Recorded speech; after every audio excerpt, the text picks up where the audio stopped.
stride. He seems to lift the heel up, and then he tries to just bring it down. Boy, has he turned his career around with those numbers. Oh, he's enjoying a new lease on life career-wise coming here to Cincinnati. A home run last night. Chased that pitch down low. Heilman made him go after that pitch down around the ankles and strikes him out. So a big first out for Aaron. Aaron Heilman needed a strikeout. He got Guillen, who's relatively disciplined at the plate, to chase that bad ball. Now, you take another look at it from our camera overhead. Heilman has a fastball, slider, splitter, and a change. And again, we mentioned how Vern Rule has been working with him on his release point to get it more consistent. Well, here's a guy who just doesn't fit in the Cincinnati lineup, Sean Casey. He plays out of a power position at first. He's hit only 10 home runs, although a batting average of .304. But a guy who will put the ball in play, does not strike out very often. He is going to make contact. Right now, the Mets looking for a double play up the middle with Reyes and McEwing. One of the most animated guys in the batter's box is Sean Casey. He brings that back leg. He kicks it up and down like he's Seabiscuit. I'm looking forward to seeing it. I am really looking forward. I think that's going to be the big hit. You mean the leg or the movie? No, not his. You know, I've seen this for years. This is mildly exciting, but the movie I think is going to be a giant hit. Heard some wonderful things about it. Yeah. Tobey Maguire will play the jockey, and got a little horse movement there from Casey as he lifts and drops that left foot. That's in there for a strike. So the count 2-1. Well, that's a pitch right there that Casey usually tattoos. He mentioned his average over 300 throughout his career with the Cincinnati Reds. When he's healthy, he's been a 300 hitter. The 2-1 drifted away, and so a hitter's count now for Casey. And Dave, another guy that the Indians gave up on, Sean Casey. He was a member of the Cleveland Indian organization, and they gave up on him, and the Reds have benefited. It helped, of course, that Jack McKeon was the manager at the time they got him, and his son Casey was in the farm department with the Cleveland Indians. The set and a right-hander's 3-1 pitch, hammered sharply. Phillips with it, can't make a play to second, but gets the out at first. So now runners are at second and third, but the stop made by Jason Phillips, and that leads into the Mets defensively tonight around Aaron Heilman. And it's brought to you by Fleet. And take a look at it right there. Phillips, McEwing, Reyes, and Wigginton in the infield. Floyd, Duncan, Cedeno left to right in the outfield. Wilson behind the plate. Heilman on the mound. Aaron Heilman, the first-round pick for the New York Mets out of Notre Dame in 2001. Will square off against Aaron Boone at 269, dangerous, 18 home runs. And he has driven in 63. A chance to pick up 2 RBIs right away here in the first inning. And he takes a strike. Aaron Boone, who represented the Reds at the All-Star game with his numbers, those 18 home runs. And you know, you mentioned Notre Dame. Heilman ranks first in Notre Dame history in strikeouts, wins, innings pitched, and strikeout to walk ratio. He was a dominant college pitcher. You don't get a whole lot more dominant than 15-0 your senior year. It's a great record, and he was #1 draft pick by the Mets. And Notre Dame is hoping he'll do very well. Be good for the university. Pick up a couple dollars. Yeah, they really need they need a little more for the coffers. That one stung over short into the alley for a base hit, 2 runs in.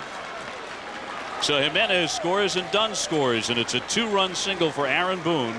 Now with 65 runs batted in, they get a quick start off the kid from Notre Dame. Well, we talked about the victory Aaron Heilman was able to secure in Philadelphia.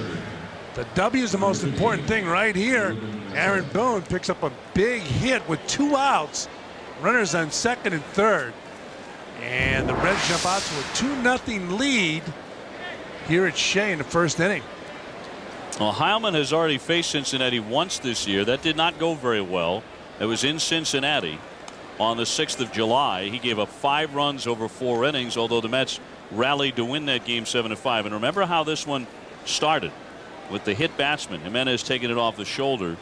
Obviously, he's still feeling that.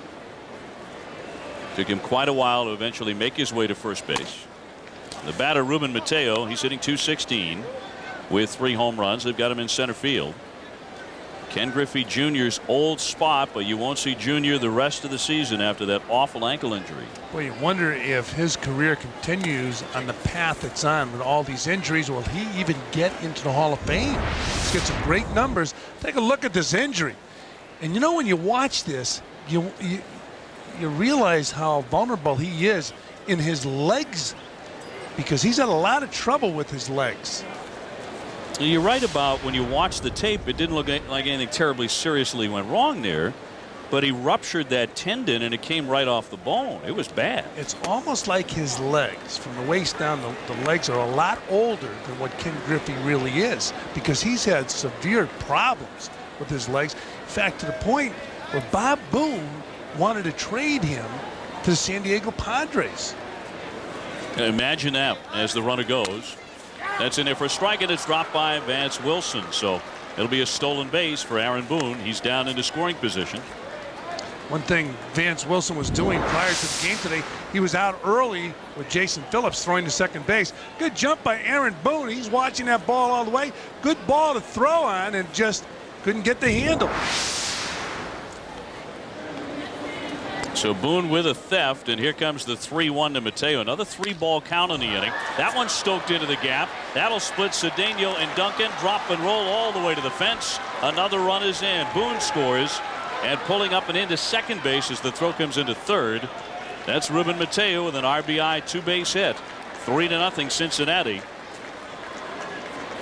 I wonder if the hit batsman didn't shake up Aaron Heilman more than it did D'Angelo Jimenez. It could have, and really it could have worked to Heilman's benefit, but at least from our camera on his face, it looked like he was shaken up by that 0-2 pitch when he hit the first batter. And right here, Mateo drives his ball to right center field, and with that double, Aaron Boone scored easily. Mateo even thought about third base, but wisely held on at second base.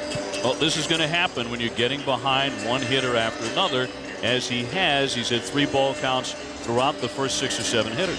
And when a team falls behind 3-0 in the first inning, you know, it knocks the wind out of your sails, and you got to get it 3 runs back just to get back into the ball game.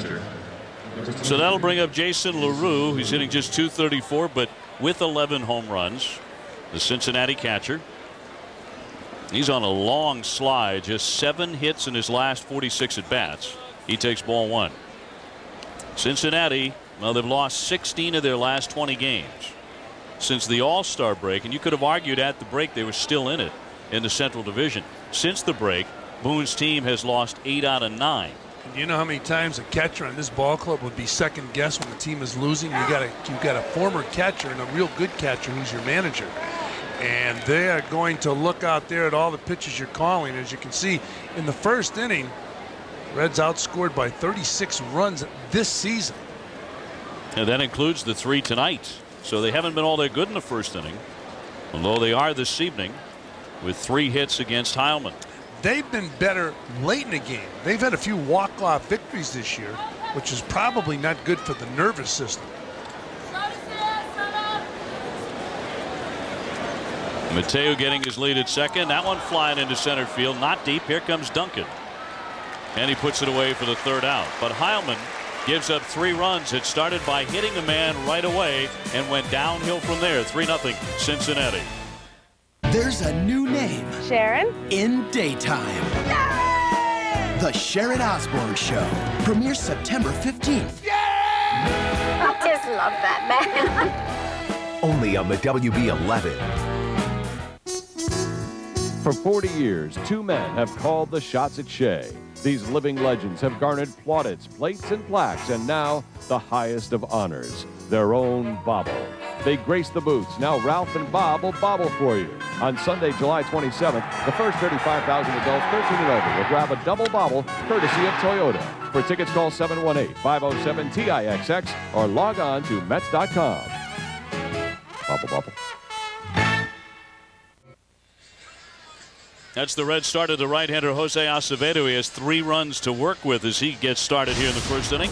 The lineup for the New York Mets brought to you by your Tri-State Quality Ford dealers. Jeff Duncan will lead things off, hitting .341. Reyes right behind him at .281. And over the last 2 weeks, both Duncan and Reyes are batting over .400. Cliff Floyd in there with 16 home runs. Vance Wilson finally got off the schneid with a base hit last night. Heilman, the pitcher, batting ninth, and up against Acevedo, who is the cousin of Hall of Famer Juan Marichal. And he comes off an outing that his famous cousin would have been very happy with, an 11-2 win over Milwaukee. And you see his numbers right there. Acevedo is making his third appearance and second start of the season. He began the season in Class AAA Louisville. And a lot of members of the Reds organization felt that he should have been called up early this year, but for some reason, he wasn't. He's got good genes if he's related to Juan Marichal. Yeah. Indeed. Well, 7 innings in that last start, and he allowed just 2 hits. And he threw a lot of first pitch strikes. That's his modus operandi. And the first one here is outside for ball 1. And between innings, the education of Aaron Heilman continues. The bedside manner of a catcher. You have to go into the dugout and talk to the pitcher. You got to make that pitcher want to pitch to you. And Vance Wilson is always talking to the pitchers between innings. So is Vern Rule.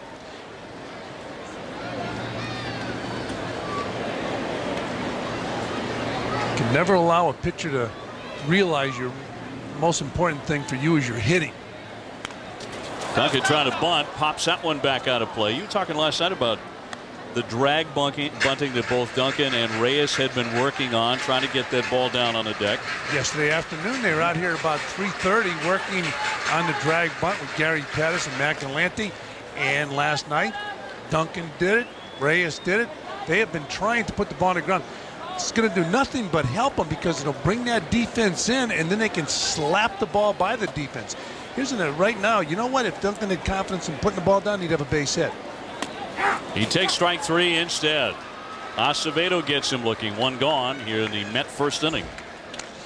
And take a look at the defense for the Reds, and it's brought to you by Felite. And it sets up like that. Casey Jimenez, Castro and Boone in the infield. Dunn, Mateo and Guillen left to right in the outfield. LaRue behind the plate. Acevedo on the mound. Jose Reyes batting .281 as that average has been pushed up after 3 for 4 last night. And that is, by the way, the 4th time the kid has had a 3-hit game this season. In fact, in 6 of his last 7 games, he's had at least 2 hits. He had a ball last night where he got a triple once he hit it into left field. It was a ball that he was struggling with because he had been pulling off the ball. But I think as time goes on, he's going to be more relaxed, he's going to be more confident, and he's going to be much more successful. I don't think we've seen the real Jose Reyes yet, and he's been impressive. And you mentioned, Dave, how people come to the ballpark to see him play. I'll tell you right now, even as an announcer, come to the ballpark, it's exciting to watch this kid play. Now, there's an electricity about what he can do and about what he can accomplish with that bat in his hands. So you look at what he's done going back to July 18th when he was hitting .229. Since then, scalding it at .467. A far more confident hitter, more willing to take pitches. That's the key, confidence. Flies that one into left field. And shallow. In comes Dunn for it. 2 down. Jason Phillips coming up next. Your local Jeep dealers bring our Spanish viewers the chance to enjoy tonight's telecast in Espanol. Billy and Juan will be bringing it to you and broadcasting tonight's game here from Shea Stadium, game 2 of the series. The Mets have had their way with Cincinnati. They are 4-0 against the Reds this year, but the Reds out to a 3-0 start here tonight. Jason Phillips 1 out of 4 last night to run his hitting streak to 13 straight. He takes strike 1. I mentioned Acevedo coming out of Louisville, AAA affiliate with the Reds. It just doesn't sound right because for years they had a great relationship in AAA with Indianapolis. The Reds had a ball club there. Had some great players come through that organization in Indianapolis. Acevedo 6 feet 185 pounds. He's 25 years old, from Santo Domingo in the Dominican Republic. There's so many great players have come from. That fastball around, what, 92?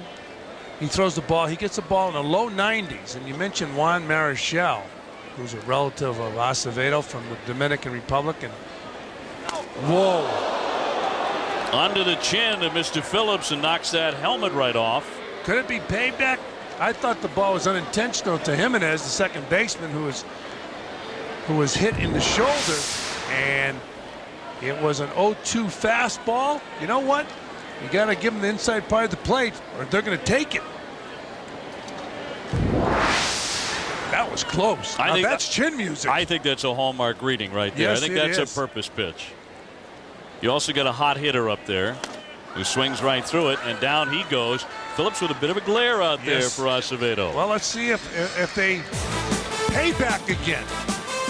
The Mets go 1-2-3, 3-0 Cincinnati. Bad Boys 2 is the #1 movie in America. Like you're about to do something stupid. I'm in. It's the summer's best action and the summer's best comedy. How did you think about The Boat! Rated R, now playing. On this Saturday night at Shea, the fans still showing up to the ballpark. Cincinnati ahead 3-0 as they got to Aaron Heilman in the first inning. Juan Castro leading things off for the Reds. He's the shortstop, batting .238. Usually it's Barry Larkin, but Larkin is out of the lineup right now after leaving the ballgame on Wednesday with a tight right hamstring. The 1-0 pitch. That drops in there for a strike. Yeah, Barry Larkin, like Ken Griffey Jr., has struggled with his legs also. And last night we were talking about how it seemed like just a few years ago the rumors had Barry Larkin coming to the Mets. I remember that vividly. That deal was supposed to be done. And Larkin got hurt right after that. And he was out for a long period of time. Barry Larkin, the captain of the Cincinnati Reds, and grew up in Cincinnati. Very popular player for the Reds, and it looks like he'll play his whole career in Cincinnati. That career may very well come to an end this year. He's talked openly about retiring. He's talked about becoming a broadcaster. I know he's made some inquiries about that. Here's Acevedo, 0 for 2 for the year, batting with the bases empty. We were talking earlier about really the combination of Duncan and Reyes and what that can mean, and certainly has the last 2 weeks, to the New York Mets. What's really going to be fascinating is to see, first of all, the makeup of the front office. If it's going to be Jim Duquette as the full-time, everyday general manager, if the interim is removed, and then what philosophy vis-a-vis the speed at the top of the order the Mets may employ come 2004. And I look at Cliff Floyd as a factor in that too. You and I were chatting about this before the game. Floyd, when healthy, has the ability to steal bases. He certainly has the ability to do more first to third or second to home than we've seen with the aching Achilles. And how that will change the face of the New York Mets next year. Well, you mentioned Cliff Floyd. Cliff Floyd told me he's been, as Acevedo strikes out, Cliff Floyd has been lamenting the fact that he's not able to steal bases because of his injuries. But the top of the order, those two table setters, if they hit and they can consistently get on base, are going to be a tremendous plus to this ball club. Not only with the stolen base, but the ability that Reyes showed last night going from first to third on a ground out, and Duncan has great speed. And you just can't beat it. I mean, they can score on balls hit to the outfield that other guys can't score on, but that speed is so important. And I think especially for the number 1 and 2 hitters. They are the table setters. Jimenez hit by a pitch his first time up, pops this one to shallow left. And Floyd waits beneath it. Side retired. So a good recovery inning for Aaron Heilman, who really needed it. He gets them in order. 3-0 Cincinnati in the middle of the second.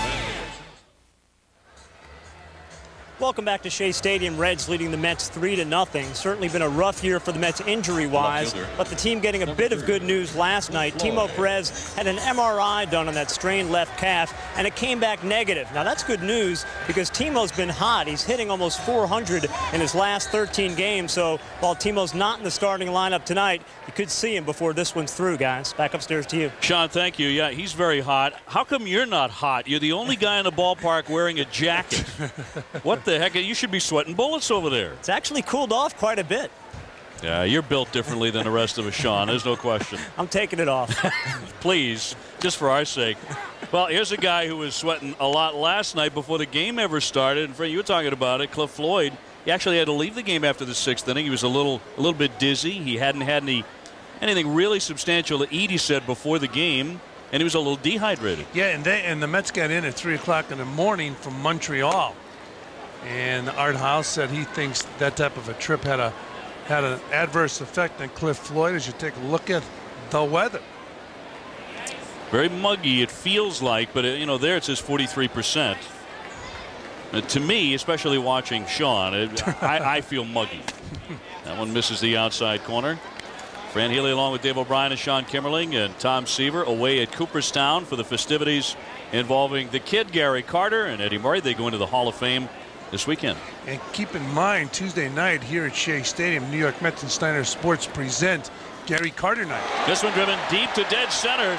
Floyd launching one to the deepest part of the ballpark. A leaping effort made there by Mateo. And did he catch the ball? No, he did not. It's gone. Cliff Floyd with number 17. It disappeared over the center field fence. And the Mets are on the scoreboard. He hit the daylights out of that one.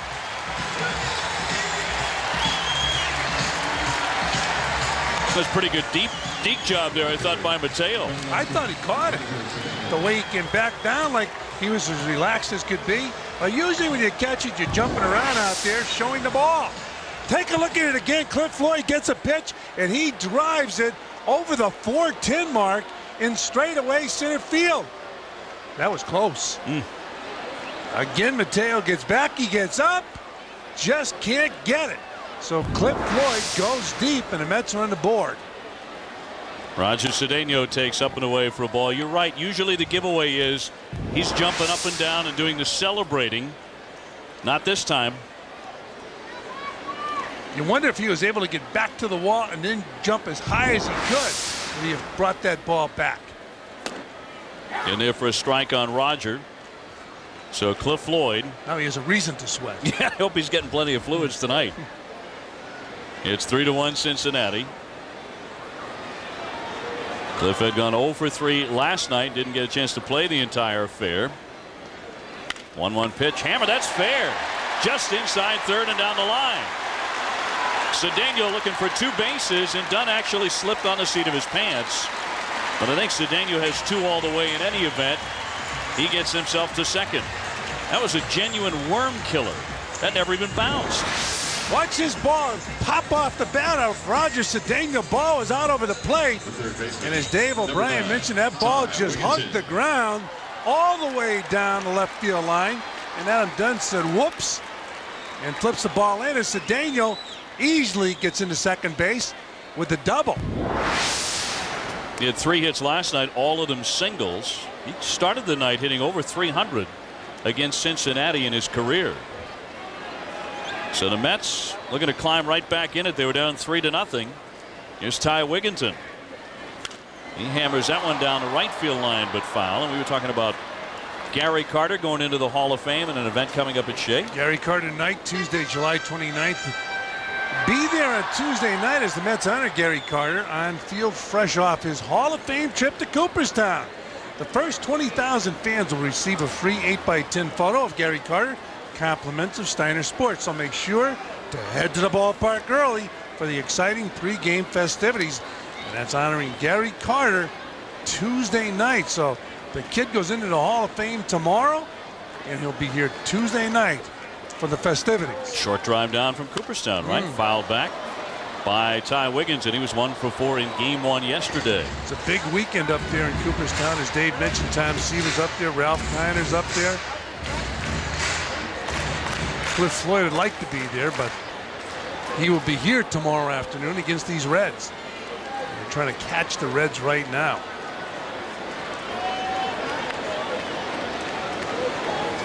Cedeno getting his lead. The breaking ball, and he could not hold off it. Wigginton swings and misses for strike 3. The 3rd strikeout by Acevedo. Well, you get that ball up in that area, and the hitters will tell you it looks so good to hit. And at the last moment, Ty Wigginton wanted to check his swing. Couldn't do it. You know, we talk about Acevedo, Dave, as a relative of Juan Marichal. Juan Marichal had that high leg kick and threw right over the top.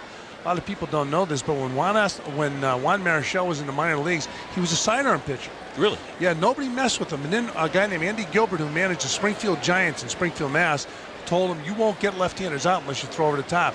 And he said, will you teach me how? And Andy said, yes, I will. They went down to the bullpen.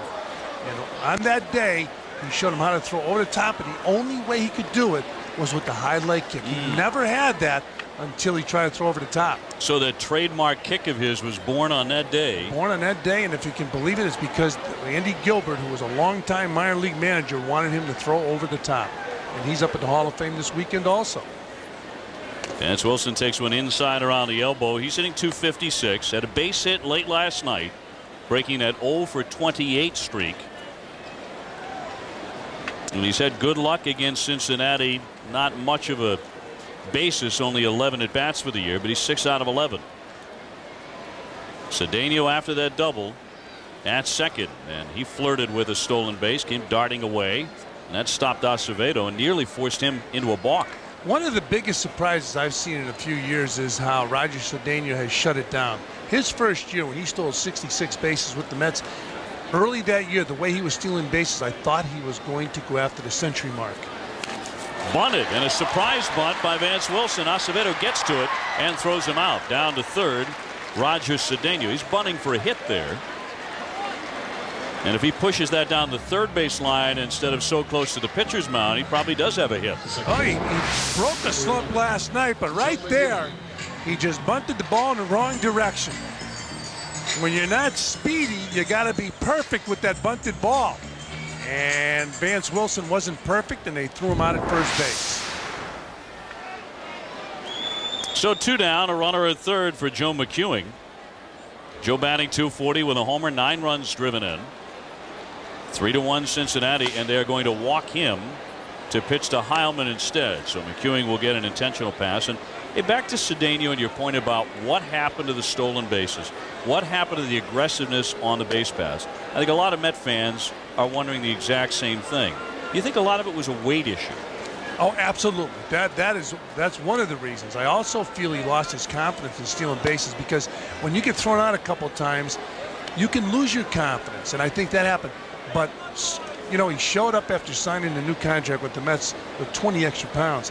When your fort is speed, you don't want to put on that type of weight because it's going to take away from your speed, and he's not the same base stealer ever since he put that weight on. The guy goes from being one of the premier base stealers in baseball.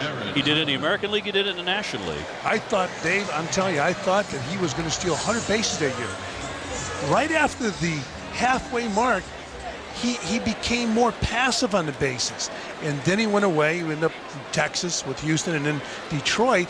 Although he had a chance of leading the league in stolen bases in the American League, I never felt he lived up to the promise he once had as a base stealer.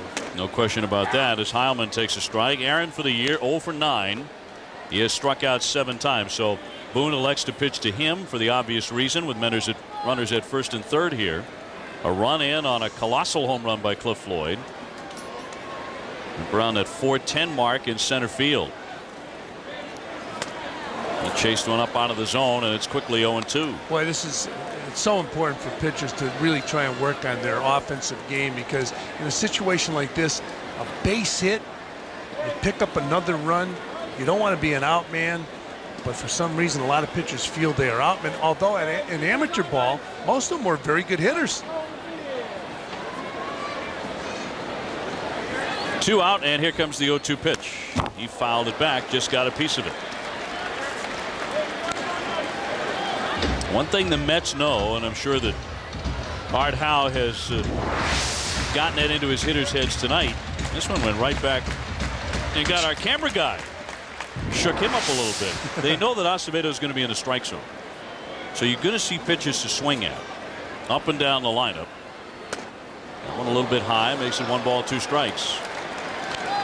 Now he has good stuff. He does have the splitter, which he added last year. He changes speeds effectively. He throws strike 1 a lot, but he's going to be in the zone.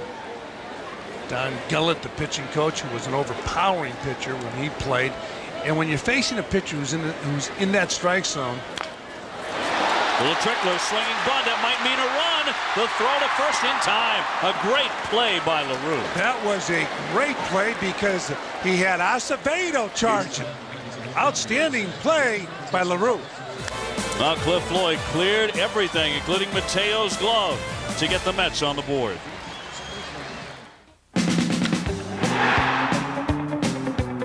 Hey kids, come out to Shea on Friday, August 1st for Mets Art Kit Night. See the Mets take on the St. Louis Cardinals. The first 12,000 kids 12 and under attending the 7:10 p.m. game will receive a Mets Art Kit courtesy of MetLife. For your tickets, stop by Shea Stadium or Keyspan Park. Visit a Mets clubhouse shop. Log on to Mets.com or call 718-507-TIXX.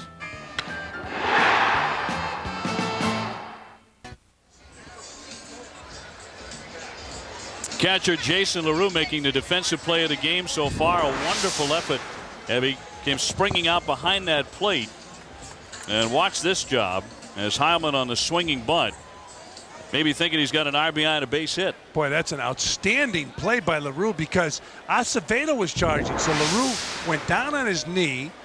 As he was sliding, he picked up the ball. And he came up quickly and got Heilman at first base. Outstanding play by the catcher. Our accurate defensive gem to this point, and here comes Adam Dunn leading off the third inning. It is 3-1 Cincinnati. Dunn singled in the opening inning and came around to score when Boone drove him in on a 2-run single. Well, you got a fastball right there. Let's see if he gets this pitch gets another fastball. Drifted away in the count 2-0. In a moment, we'll be joined by Ron Swoboda, one of the stars of the '69 Miracle Mets. Made a magnificent catch against those Baltimore Orioles. The catch. The catch. Signing autographs earlier today for about an hour at Chevy Fan Fest. That one ripped into the alley, and it drops down. Cliff Floyd to pick it up. Dunn wants second base. The throw won't get him. So it's a walk-in double for Adam Dunn. I think he likes that number 2 spot. It's his second hit tonight. Well, Adam Dunn gets ball out over the plate, and he drives this ball the other way. Good movement on that ball, but Dunn is so strong. Even though he hit it up toward the end of the bat, he drops it into left center field in a positive fashion, just like Ron Swoboda used to do it. I wish I was as strong as Adam Dunn. How you doing, Ron? Doing good. It's good to be here. The Fan Fest is a big success. It was huge out there today. I saw a lot of Cleon Jones autographs, so that meant people were coming back, and we took care of everybody. You always feel good when the line goes away and you didn't have to, disappoint anybody. Well, you've always been great with the fans, like Mr. O'Brien here. Ron, great to see you. It's good to be here, really. Primarily, I guess, Chase Manhattan and the Mets alumni program brings some of us old guys here. Here you go. Again with a roller to Reyes, who guns it on in time, but Dunn moves up to third base with just 1 out. And Ron, you still do some spring training work with the Mets? Yeah, I'm Mr. Inspiration every spring with the minor league camp. That's very important. They send me down there, and Guy Conti is the field coordinator of the Mets minor league system, and I'm going to tell you something. Nobody is as organized, motivated, fundamental, intense as Guy Conti, and I get a big kick. This year was startling to me just how much young talent there is, and how organized he is in getting these guys working hard and getting ready to play some ball. You know, Dave and I were talking about Jose Reyes and Duncan. You've seen these guys in spring training. And, they all impress you. And, before I came to New York, I downloaded all their numbers, from Baseball America has a nice little page where you can do that. And I was impressed. I mean, you've seen the guys come and go from AAA, but they bring Duncan from Binghamton, AA, and he didn't look like this league is overmatching him. Yet. And Reyes just 19. Were you a little surprised he came up that quickly? Everything you saw in the spring with him was a kid who was super aggressive, great attitude, buoyant, a buoyant sort of mental approach to things. Nothing got him down. He just loves to play. And he's shown, like expected. Yeah, he's really grown up. Now he's 20, so he's matured beyond his years. It's like Huber, the catcher. In the system, who's a kid from Australia. You talk to him, he's 20 years old or so, and you sit down with him for 5 minutes and you think he's like 27 or 28, and the guy has big-time tools to go along with what I think is pretty mature, really grounded attitude. And there's a few guys like that in the minor league system. The Mets sent him to AA recently. Yep. And Dave, you just broadcast a game where he was one of the catchers. That's right, the Futures game there at the site of the All-Star game in Chicago, and the coaches there for the USA team. They took on the world team comprised of players from outside the United States, and the coaches on both sides really were loving him. They thought that he was on a fast track to the big leagues. It's exactly what you said, that he was way beyond his age, that he was a guy that would quickly be effective in the majors. He was hurt in the spring, and he's had some injuries, and they've been the kind of injuries that are kind of tough to put your finger on. He pulled a chest muscle or something in the spring, and then he had a knee thing that he couldn't, locate in terms of something in the game. Rats. Yeah, flared into left field, a base hit for Sean Casey, bobbled by Floyd, but that run scores in any event to make it 4-1. So 2 more hits here in the third. It looked like Heilman had settled in the second inning when he got them in order. When I watch Casey, I mean, this is a cookie for him, something kind of flopping out over the plate, and he likes it down, and he doesn't commit a whole lot early. That's a heck of a pitch, actually. Is that his splitty, or what's he throw? He split it right there, and you're right. Casey hit a good pitch. Of course, he's been a 300 hitter. But I think he likes that. He likes that ball away. He can reach it. We've already seen that quite a bit as that one's hammered by Aaron Boone.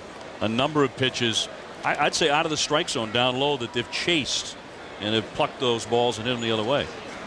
Imagine how Heilman feels. He's out there. He just made what he thought was pretty good low move on Sean Casey, who's a pretty good hitter, and he soft serves it into left field. Well, another pretty good hitter here in Aaron Boone, but he pops that one up into short right. Cedeno in, and he'll make the catch. 2 down. And we'll see Ruben Mateo next. I was at the ball game last night. You guys couldn't have me on when Leiter's out there lighting the place up. We're ahead 2-1, 3-1, Boy, he looked super aggressive last night, didn't he? The situation he worked out of with the bases loaded in the third, to me, was like that could have been an explosion.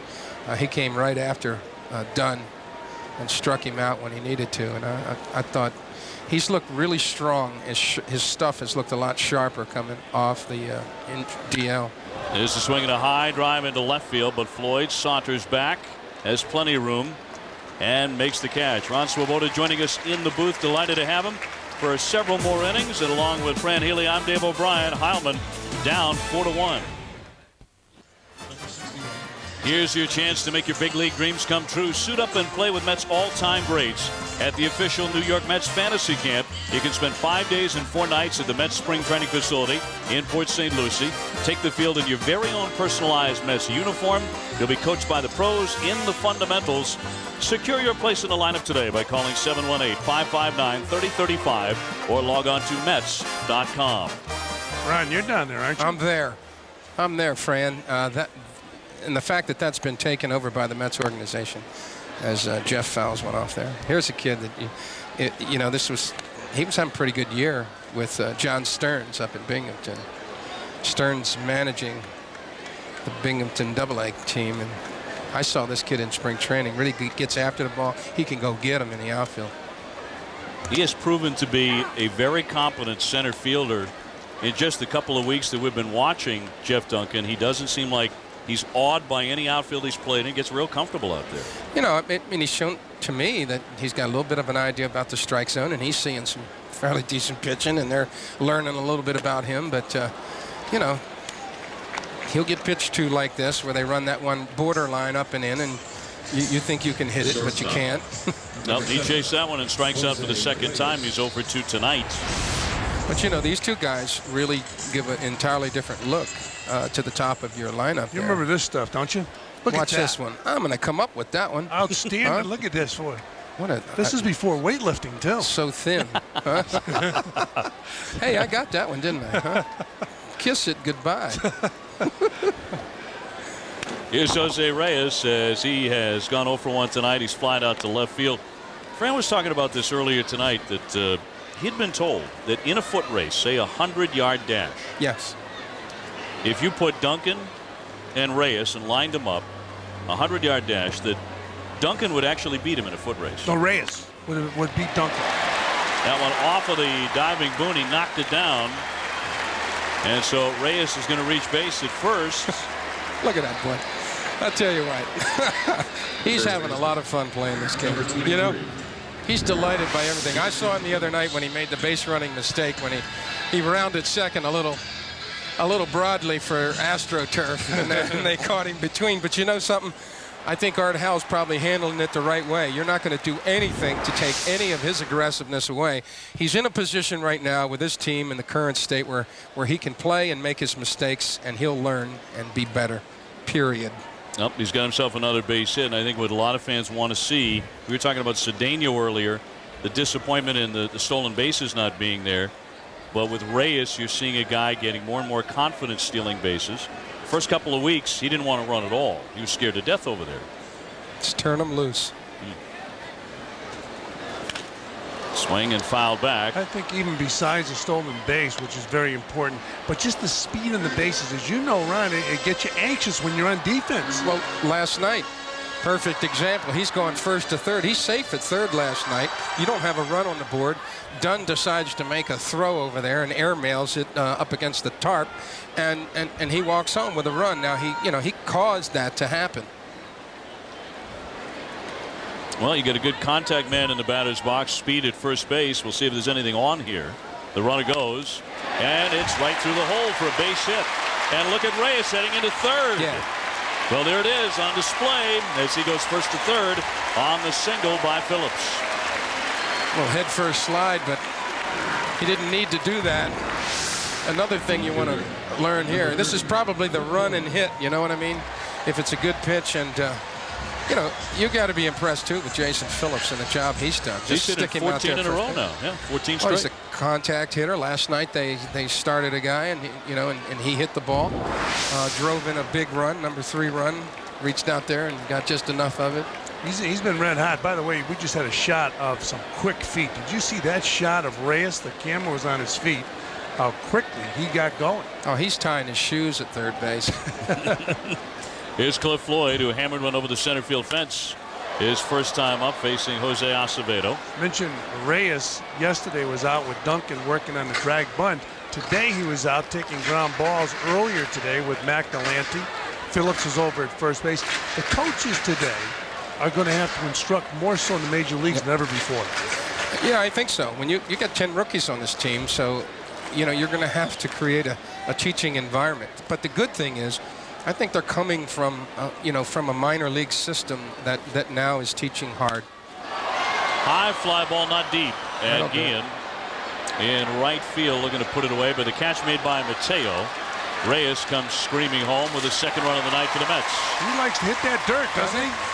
You tell him he's not getting paid by the amount of dirt on his uniform. Can't tell by the uni, though, can you? Yeah. He can run out of some of that dirt. That's wild. He got head first slide to third base, and then he slid into home on a sac fly off the bat of Cliff Floyd. I think he wants to entertain us. You know, he didn't just want to play baseball. Jose Reyes wants to entertain you. Is there a lot of that in the makeup of his personality? Oh, I think so. He's got the great smile. Well, that's him. He likes it because it feels good. It feels good when you slide in there and you do that. And I think it's good for baseball when you have some entertainment, when the guy has ability. And in fact, the guy I interviewed just recently who played in 1973 at the Mets, Willie Mays, told me not only did he play, but he wanted to entertain the fans. Bounty ball up the middle, hauled in by Castro. He flips it over Jimenez for the final out of the inning. But the Mets get on the scoreboard again. Cliff Floyd has driven in both runs. Reyes comes in. It's 4-2. Arnold Schwarzenegger. You're one ugly mother. Predator. Tonight at 11:30, only on the WB11. Derek, you're our starting shortstop. How can you possibly afford to spend 2 nights dancing, 2 nights eating out, and 3 nights just carousing with your friends? Oh. If you want to enjoy the New York nightlife, bring your Fleet Visa card, because Orso, Cheetah, and the Broome Street Bar don't take American Express.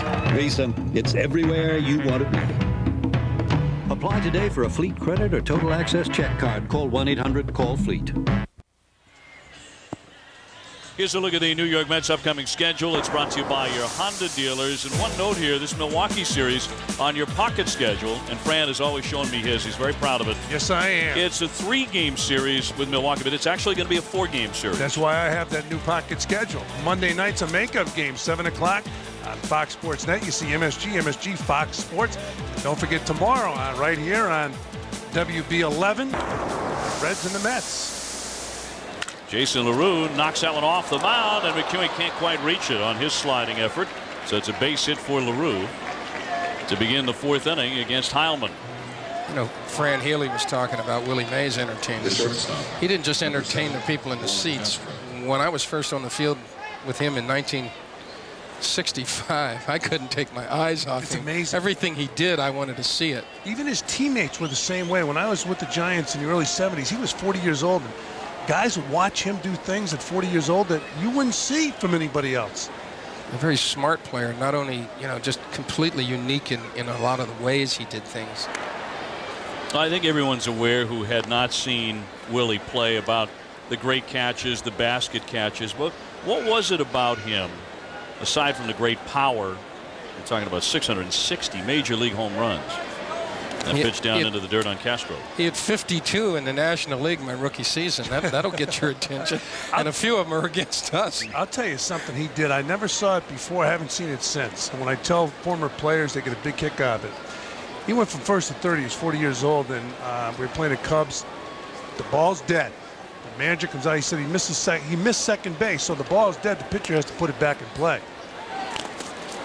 Runner goes, that one foul, tipped at the plate. So the ball gets into the pitcher's hand. Now, as you know, ball's in play, and Ron, I'm telling you, nobody could believe this. The pitcher stepped off the rubber, and he appealed to second. So you know how they do it? They flip it. The pitcher flipped it, May scored. Most guys would have stood there and waited for the appeal to be called, not realizing that you could go. Everybody. I told Joe Morgan the story. You know what? He was surprised because you don't think about it. Sure. Mays was a baseball intellectual. You bet your life. He did another thing you'd see Mays do occasionally is he's at third base, little pop-up into short right field, not long enough for the runner to score.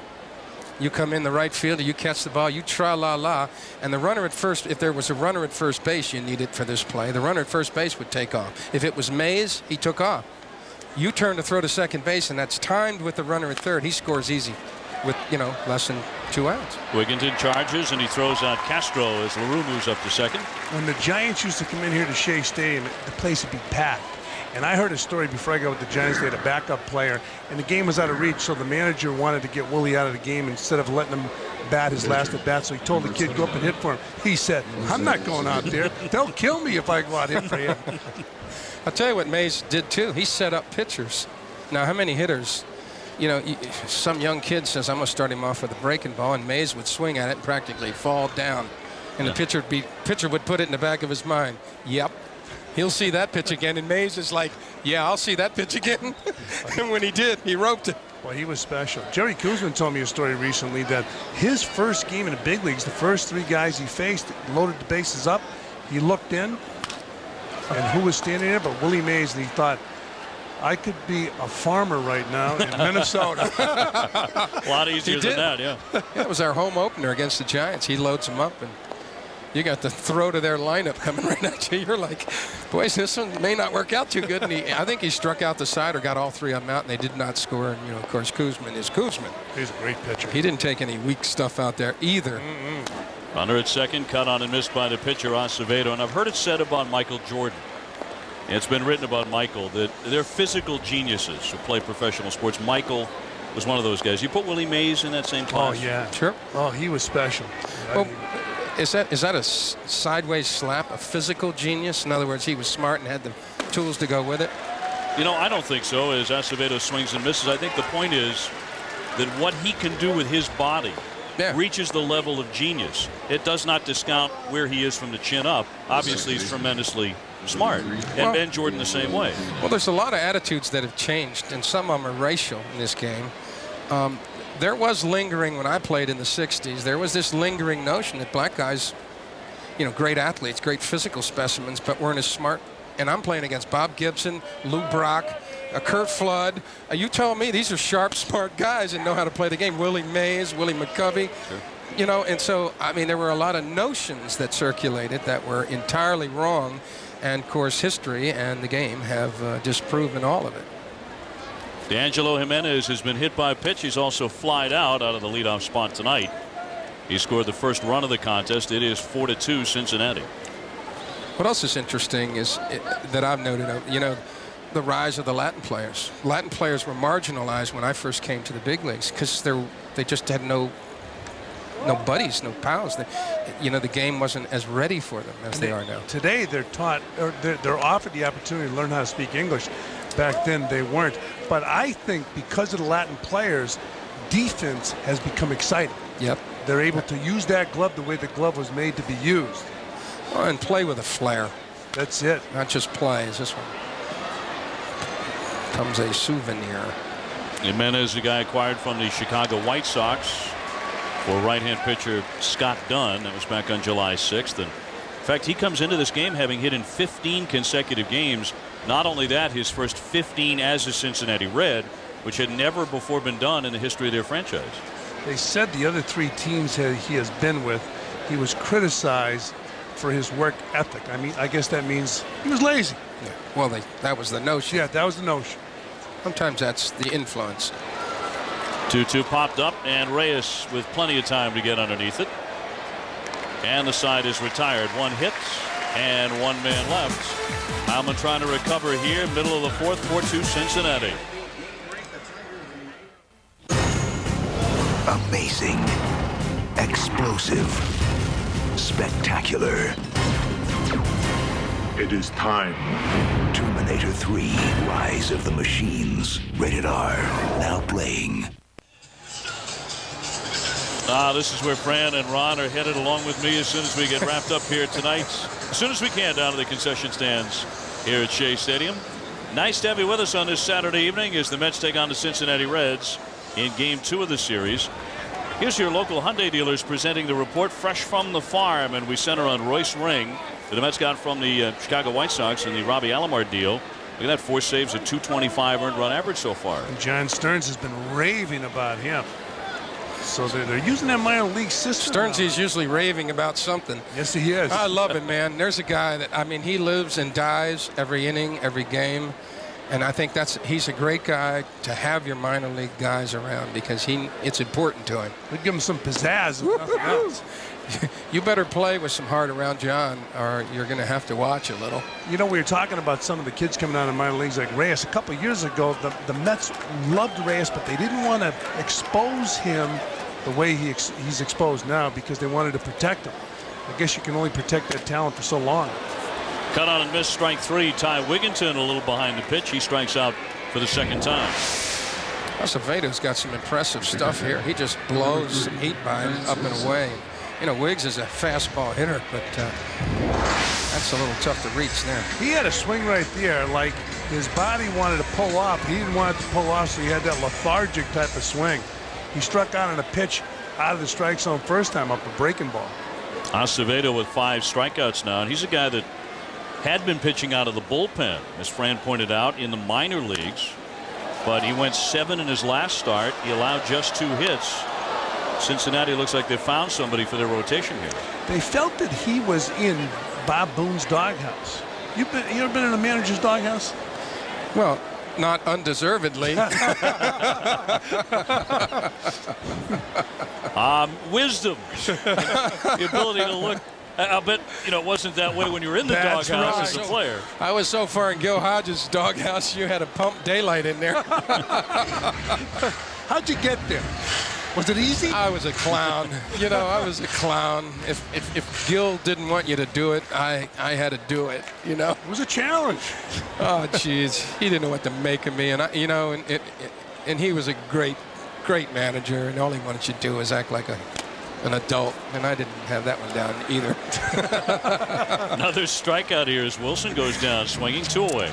Well, you got to the major leagues at what, 19, 20 years old? I got there a little soon. I played 1 year in the minor leagues, so I was 20 going on 21 in 1965, my rookie year, and it's a little harsh to try to learn how to play under that hot glare, and you're striking out 100 times a year and struggling. You basically, I hit 15 home runs the first half of the first year and struggled the rest of the time. And with no answers, and that's a tough thing to do. And so sometimes your maturity gets put on the back burner. You don't think about the emotional part of it.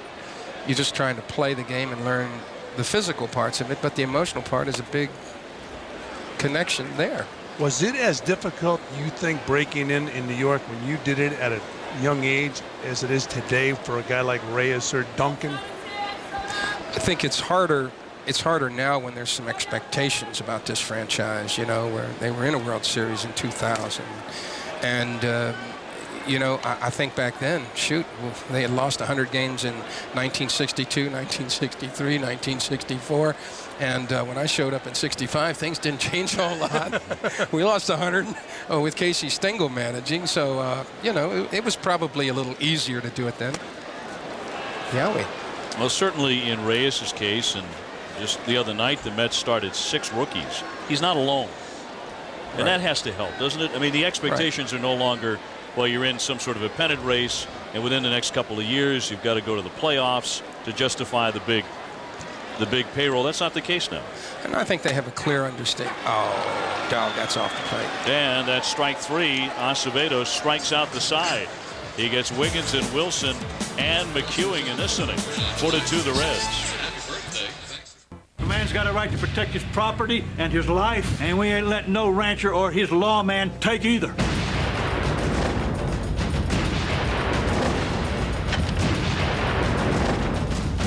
Men are going to get killed here today. And I'm going to kill them.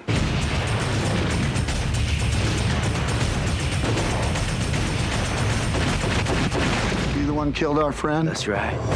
Open Range, directed by Kevin Costner. Rated R. Starts August 15th. Welcome back to Shea Stadium on this Saturday night. Cincinnati out in front 4-2. Dave O'Brien along with Fran Healy and Ron Swoboda, one of the stars of the '69 Miracle Mets. Delighted to have Ron with us on behalf of the Chase Alumni Association, as Adam Dunn, who's been 2 for 2 tonight, pops that one up, and Reyes with the catch. 1 down. New York Mets baseball is being brought to you by Acura. Experience the performance today at your local Acura dealer. By the compact Presario from HP. And by Hyundai. When your car comes with America's best warranty, you win. Hyundai. 1 out here in the 5th inning, 4-2. Cincinnati in front. And they have out-hit the Mets 6-4. Jose Guillen 0 for 2 tonight. He'll step in next against Aaron Heilman, who gave up 3 runs in the 1st inning. He's been better since, but he's up against a young guy in Acevedo who's pitching lights out so far. Yeah, he's using the whole part of the strike zone up and down and changing some speeds besides. He's getting ahead 13 of 17 first pitch strikes for Acevedo. Well, isn't that what they say? The most important pitch is strike 1. And it is the truth. I'll tell you, the guy hitting has had one of the best comeback seasons out of nowhere that I think anyone's had in recent memory. Just 27 years old, so too early for anyone to give up on him. But Tampa Bay and Colorado did exactly that. But Jose Guillen had never hit more than 21 home runs at any level, never more than 14 at the big league level. When you watch a guy like this, where's it come from? Maturity. The light goes on sometimes. You know, learning to hit, learning all of the parts of being a successful hitter. Sometimes takes time for guys, and you know, guys that have, you know, good swings and some power, maybe they don't swing at strikes. What do they attack first, and how does that affect their chances of getting a good pitch to hit at? Ask Jeremy Burnitz. You know, he left here as a pretty good hitter after an awful first year in New York. And what was the reason? As Guillen walks, the reason, you know, was he swung at strikes more often and didn't look like he was trying to hit everyone off the Bud sign, you know, on the scoreboard, and became the hitter he was.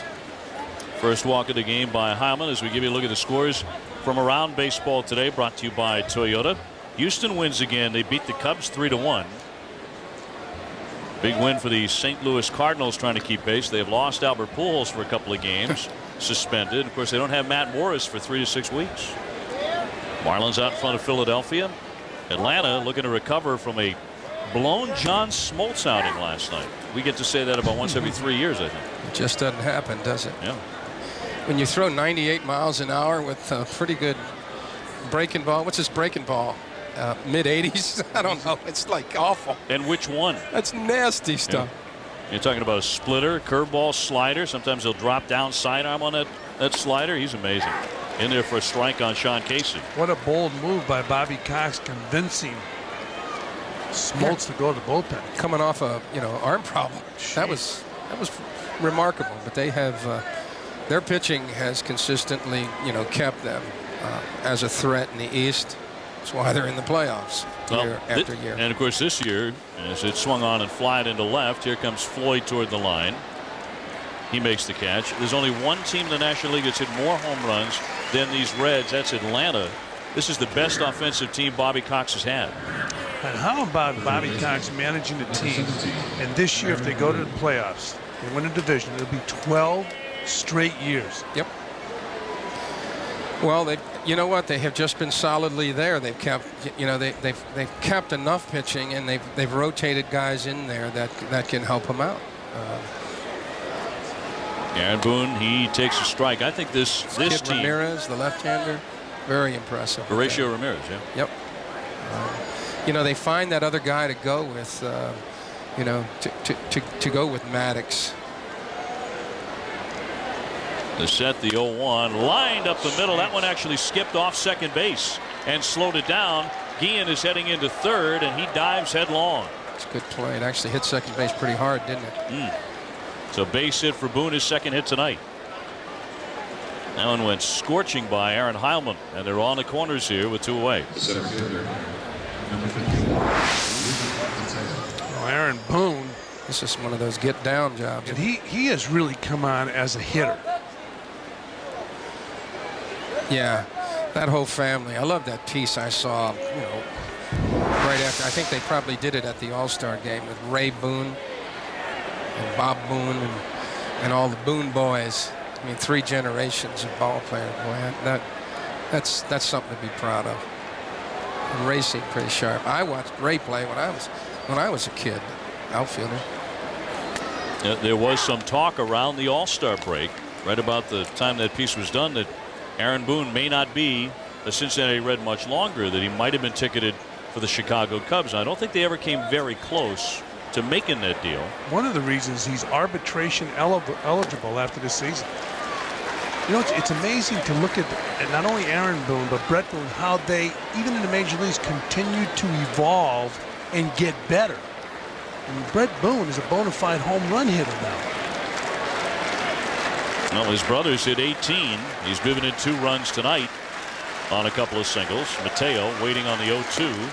Waves and misses for strike 3. Foul tipped it into Vance Wilson's mitt. So despite the 2 base runners, nothing across for Cincinnati in this inning. Back at Shea, 4-2 Cincinnati. When you think of Ron Swoboda, you cannot think of him without talking about the catch. Game 4 of the '69 series. Tom Seaver tiring a little bit with a couple of men on, but what a play. But some other numbers for you to consider. 65-70, nicknamed Rocky, the National League All-Rookie team in 65, 19 homers. I hit 15 in the first half, like I told you, and then somehow forgot what happened. I think they realized I was a pretty good fastball hitter, and I didn't see as many fastballs. A lot of breaking balls. More sliders. Slide piece was not my fave. Hey, by the way, in that video, was Tom Seaver in front of the catcher? He was for a little bit on the throw in. But the other thing is, and I said this to Tom last time I was sitting here, he made a heck of a pitch, and he pitched behind in that whole ball game. He did not have good stuff to begin with, and pitched behind to a lot of hitters, and he was still very effective against a pretty good Baltimore Orioles team. You get shocked the baseball world, when you beat the Orioles. The Orioles had a great club. Well, they probably were real happy to see us beat Atlanta in the National League playoffs. They went, oh, yeah. but they beat Seaver in Game 1. Yep. And then you come back now after Game 1. What was the feeling? They'd beaten your big ace, and they were supposed to win that series, the Orioles. Well, as Heilman goes down feebly. Pitchers are supposed to do that. I hate pitchers that can hit. It's not fair for all that talent to be in one body. Well, he's living up to your expectations. I think we were probably thinking the same thing I thought. The first time I pinch hit in the big leagues, I pinch hit on opening day against Don Drysdale in 1965, and he got 2 quick ones on me. I think we were thinking the same thing. This won't take long at this rate. But, you know, we didn't give in to any of that. We didn't have the responsibility. And the other thing is, we were out of the National League. And you know something? I never thought about this that much, but that National League, you come out of the National League back in 1969, 70, in that era, 71. That was by far better baseball, better players, deeper talent than the American League, by far. Because I got traded to the Yankees in 71 from Montreal, and I thought there was no comparison in the level of play between the National League and the American League. American League far inferior to me, and I think that was significant. We were better than they thought we were, and that always helps. About the 69 Mets, I had never heard anyone say that before. I think it makes a difference. I think National League, you know, it wasn't a lock, but I think coming out of the National League to do what we had done that year, with the kind of pitching we had that could keep us close and the defense we played behind that pitching, I think was significant. I mean, that pitching staff, Seaver, Kuzman, Ryan Gentry, Cardwell, Ron Taylor out of the pen, Tug McGraw. That was a solid staff. Could do a few things. Could keep you in games almost all the time. We had just come playing 750 baseball down the stretch last 6 weeks. So, you know, I might joke about thinking, well, they beat us game one and this isn't going to take long, but we didn't give in to them. I mean, Hodges said the most important thing, and he said after game one, he said, look, you guys don't have to be anything but what you were. Don't reach back for anything extra. Don't try to be bigger than you are. Don't try to hit a 9-run home run. Play the baseball you've been playing, and that will be good enough. Fairly prescient thought. Could Gil manage today? Oh yeah. Look, I think, you know, Gil was a very creative manager, and the creative stuff he did made sense. Made sense to all the players. Battle him, Jeff. Keep hacking, baby. That's all you gotta do. I think Gene Mach was creative, but I think he was esoteric, and I think he did things and you go, what? You know, and I don't think when you lose your players, you've done something all that bright. Right. Hodges never lost you. 3-2 hammered into left field. Dunn backing up. He makes the catch for the second out. As we give you a look at our Newsday quote book, this is Mike Stanton talking about Jose Reyes, who is about to come up and swing with the bases empty and 2 down. Mike said Jose's faster than Alfonso Soriano. There's a lot of raw talent there. Faster than Soriano. Wow. That's fast, because Soriano is extremely impressive and he can fly. Stanton knows quite well, having been a teammate. He's seen that act, and it's a pretty impressive one to be compared. Reyes on the night, 1 for 2, fly ball left center. Dunn moving over, so is Mateo. Dunn makes the catch. Ron Swoboda, it's been a delight having you in our booth. Just Dave, a treat. Pleasure's all mine. Thanks so much. Always a Fran, pleasure, sir. Good seeing you. Take care, baby.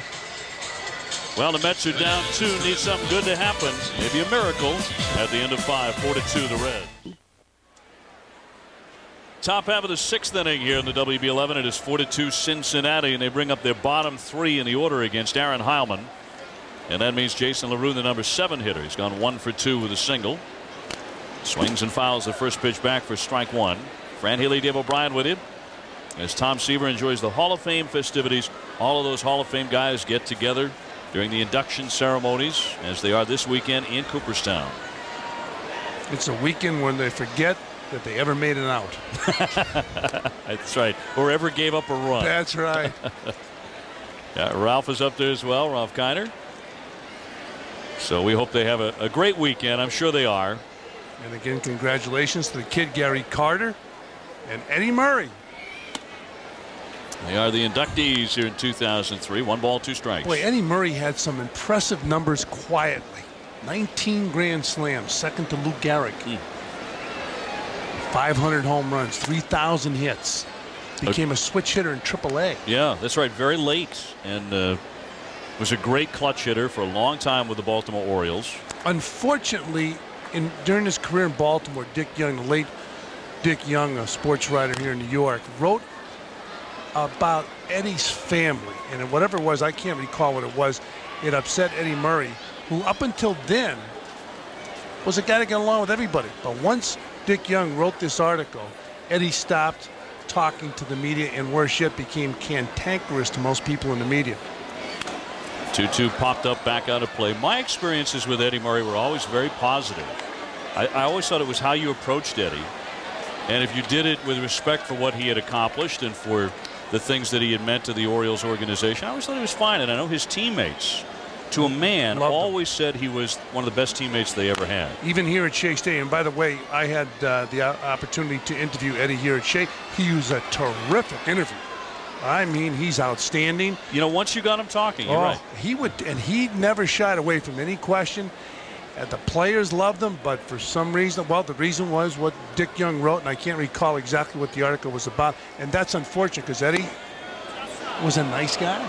Yeah, and I'm not talking about, you know, people going up to him, sucking up to him, and, you know, that sort of thing. But once you got him going, you're right. Very articulate guy, very bright fella.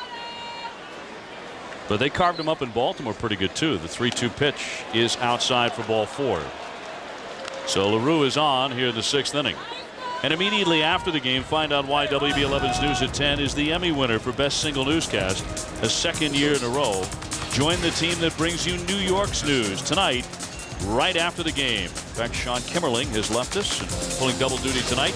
Well, he'll be doing the sports. You got to hope he changes that suit because, as you mentioned, he perspired in that suit. I thought he did, but he just might be one of those guys that doesn't sweat. Well, we'll find out. And if his colleagues sit next to him, we understand he's all right. They complain loudly and vociferously. That's a problem. Juan Castro, the hitter, he's popped up and grounded out tonight. Getting a chance at shortstop these days as Larkin nurses a hamstring, kind of a cranky hamstring injury. A wave and a miss there, 0-1.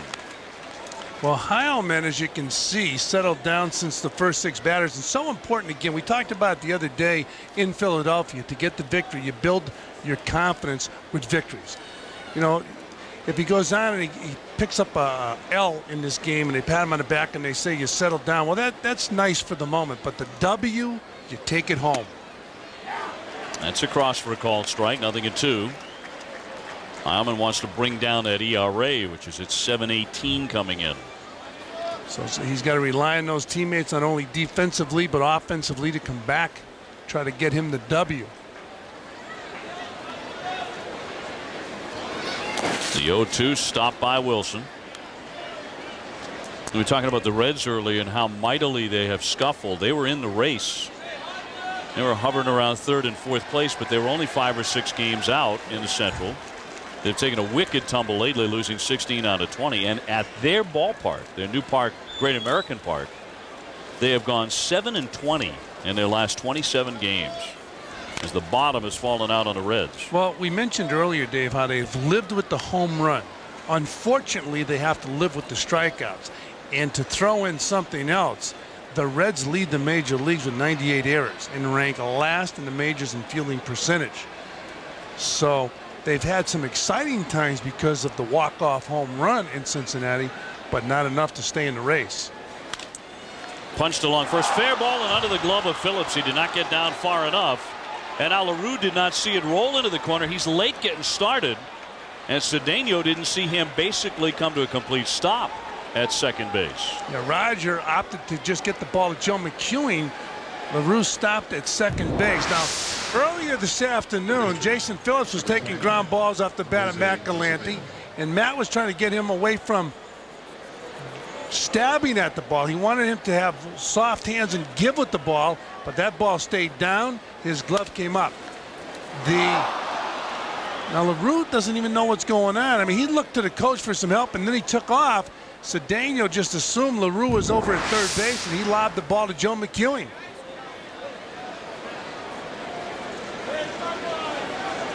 So Acevedo will be up there to bunt with nobody out. And runners on at first and third. They may have awarded a hit on that play to Juan Castro. And in fact, it is. and that should have been an error. And although it looked like it could have taken a funny hop, but that's definitely a play that Jason Phillips should make. Well, what happened was they tell infielders get.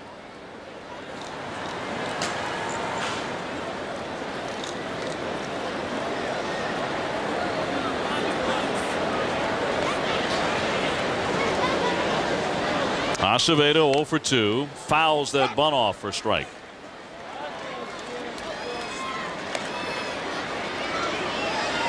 So 2 strikes on the hitter. He's whiffed each time in the second and again in the fourth. So it's ruled a base hit by Castro. So for Phillips, some fortuitous scoring. You know, Dave, we were talking about how infielders are taught to stay down, get as low to the ground as you can because it's easier to come up than it is to go down. And that was a good indication when that ball went down the first baseline. Jason Phillips was up rather than down with his glove. The Mets are going to concede a run to turn a double play here if they can, but it's bunted, and a good bunt. Heilman slipped a bit when he fired onto first, but got it there. And LaRue not coming home, stays put at third. They do, however, get the runner Castro down to second. So give Acevedo the sacrifice on the bunt. It's going to be interesting now. They get the. Well, take a look at the runners.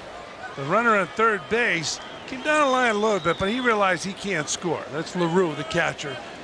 They get the out at first base. Now here's the situation. You got a base open. You got a 340 hitter, 343 hitter at the plate, although it doesn't have a whole body of work like the man on deck. But the man on deck has struggled making contact and average-wise, although he has a lot of power. Adam Dunn. The infield's in. They're going to pitch to Jimenez. Tried to check, did he? No, that's a strike, says Larry Vandover. He went on it, and it's 0-1. So Aaron Heil does have that option with that base open, but now they will pitch. So here it is again. And Jimenez tried to check his swing, and it was a called strike. The Reds have had at least one at bat with a man in scoring position in every inning except the second. They're just 3 for 10 with runners in scoring position. They've had many chances. The infield in tight for the Mets. Down low, blocked by Wilson. 1 ball and 1 strike. It's an interesting idea because the guy on deck strikes out a ton. You put Jimenez on, a guy who's hitting 15 in a row. You load your bases. Not that he's an automatic strikeout. Of course, if he gets a hold of one, he's going to hit at 500 feet. You see Graham Lloyd, the left-hander, warming up, and that man right there struck out last night with the bases loaded. Al Leiter got him in a clutch situation. So it could be the last hitter for Heilman tonight as that one drifts outside. 2-1. And you know, as you mentioned, Dave, you got a guy at the plate who makes contact. You get the infield in, so everything is in the favor of Jimenez as you look at the runners.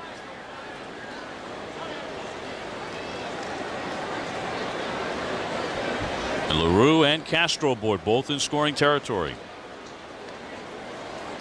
The righty's 2-1. Right down the chute. He was taking all the way.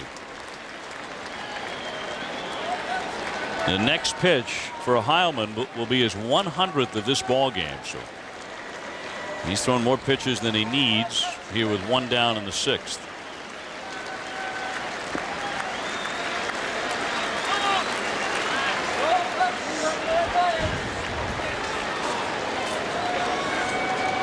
Cincinnati has yet to beat the New York Mets this season. They're 0-4 against the Mets.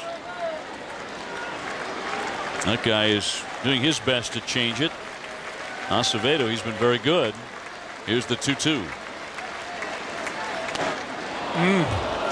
Full count now. 3 balls, 2 strikes. Might be the biggest pitch for Heilman. This next pitch, it's 3-2. Here's the last pitch, and a good eyeballs down and out of the strike zone.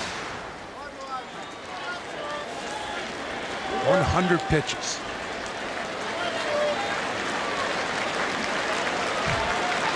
Infield in, the payoff pitch, and that's strike 3. Got it across to catch him looking. Jimenez whiffs for the 2nd out. Great pitching right there by Heilman. Here's that last pitch. 3-2. Oh boy. Was it high enough? It certainly was, as Jimenez strikes out. Home plate umpire Jim Wolf said it was high enough. So Art Howe out to the hill, taking his time conversing with Heilman. Does have Graham Lloyd ready if he wants to go that way, and he will. So that'll do it for Aaron tonight. He will leave the ball game trailing 4-2, and the big Australian is coming on next. Well, this could be the at-bat of the ball game. It's going to be Adam Dunn facing Graham Lloyd here. Aaron Heilman removed after 5 2/3, giving up 4 runs, 8 hits. The runners at second and third are his responsibility. Lloyd coming into his 36th game of the season. So Adam Dunn will take on Graham Lloyd. You see Lloyd's number, 17 strikeouts, and the man at the plate has the propensity to strike out. He also can hammer the ball a long way. He's 2 for 3 tonight. 25 home runs for him as he hits that one through the hole for a base hit. That's going to chase in LaRue. Here comes Castro, and Cedeno will toss it into second, 2 runs in. That makes it 6-2 Cincinnati. So Lloyd comes out of the pen, throws 1 pitch, and Dunn picks up 2 RBIs, his 3rd hit of the game. So Dunn, who struggled last night, is having a big night tonight against Graham Lloyd. He hangs in there and he takes the ball and he hits it in the hole between first and second, driving in 2. Charged both of those runs to Heilman, and now close the book on the right-hander. So he allows 6 runs in 5 2/3. And here's Guillen. He has struck out, grounded out, and taken ball 4. Dunn was supposed to be slumping coming into this game. All evidence to the contrary, but he was just 5 for his last 47. Well, tonight 3 for 4. Batting .205 coming into tonight's action. 1-0 on Guillen. He's hitting .340 with 21 homers. Hitless tonight, but he's hit safely in 13 out of his last 14 at .359, and he's driven in 14 runs in those games. He takes a pitch down low. So Aaron Heilman, after his victory in Philadelphia, struggling here tonight. His first inning, he gave up 3 runs, and then he seemed to settle down. But you could tell even when Vern Rule was talking to him, he was thinking about something else. He was thinking about his outing tonight. The 2-0 pitch. Hammered toward left. That drops in front of Floyd for a base hit. And as deep as that was hit into the outfield, Dunn can only advance 90 feet right on the button.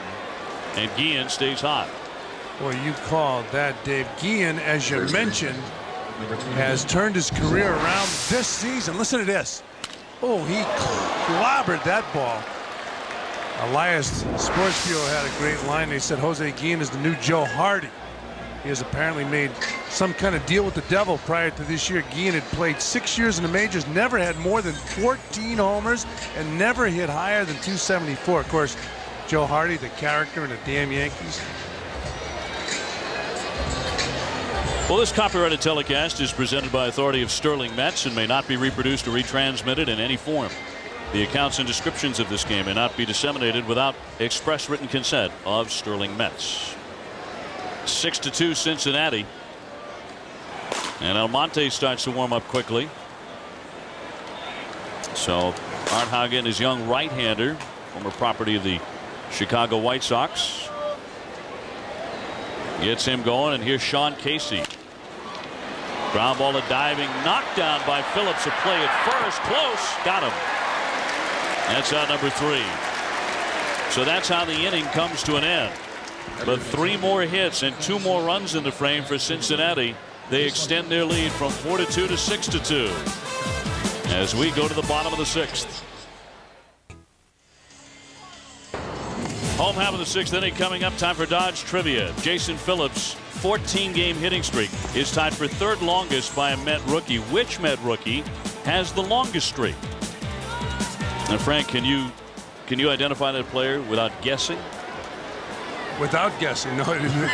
All my answers are guesses. Because I can guess too, and you've been around here a lot longer than I have. Give me that question again. All right, Jason Phillips, base hit back in the 3rd innings, now hit it 14 in a row.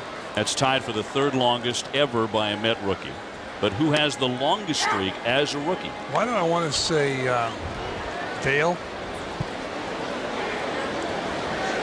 Repeat that if you would, sir. Vail. Years ago, a big prospect, and I'm not sure if that's the answer. Check swing foul by Jason. 0-2.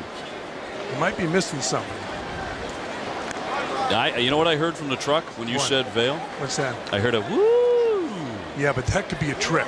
That's Could be. Frank Might be DeGrace, the setting you up. producer. Yes. Yeah, Frank may be setting you up. I don't think so, though. I think it was a genuine woo. It meant you nailed it. Phillips, Floyd, Cedeno due up in this inning. That one hammered down into the corner. Hit hard and long, but also hit foul. Well, Jason Phillips is an interesting story. If you've been following these Mets, he came up. He's really a catcher. He's playing first base. He's doing a great job at first base. Looks uncomfortable at times, but he has been doing the job. The problem is, what will they do next year? You got to. Hey, we're going to jump right to the answer. Which Met rookie? Mike Vail. You got it. That 23 in a row. Well done. 1975. They're all guesses. That didn't sound like a guess, though. Oh, that's a guess. I remember him hurting himself playing basketball in the offseason, if I'm correct. And it really hurt his career. It was not part of the Dodge trivia question tonight, how he injured himself. But that was after he set that rookie record for the hitting streak. Well, the rookie first baseman 1 for 2 in this game. Had not had a lot of luck against the Reds this year. He was just 2 out of 17 before tonight. Rips that one toward the gap on the move. Mateo dives and misses it. He took a shot. He comes up empty. It's bobbled out there by Guillen, but it'll be 2 bases for Jason Phillips. Jason has shown a very productive bat. He's not going to hit many triples. If he didn't get a triple there, he's not going to hit very many triples. But he hits his ball hard into right center field. And the ball gets past Mateo out there and rolls to the wall. Jose Guillen tracks it down. Jason Phillips is on second base, but he has been swinging a very potent bat. Mateo not able to catch up with that ball. You saw the jump he got on it. And he might have done some damage when he landed on the grass with his left wrist, but Phillips is on second base. He continues to pound the baseball. Floyd has driven in both of the Met runs tonight. I think what happened with Mateo is when he dove, that glove got pinned under his body and he slid over his arm and the glove popped off the hand. He's still flexing it out there. Many times you still do some damage to your wrist. Floyd with a solo home run over a leaping Mateo in the second inning. He's also played to demand with a sacrifice fly. Dave, I got to believe one of the most pleasant surprises for the Mets organization is the way Jason Phillips not only came up and was able to play first base, but also his bat. 2 more hits tonight. Now, he could not be hotter. Do they think of him as a catcher or a first baseman?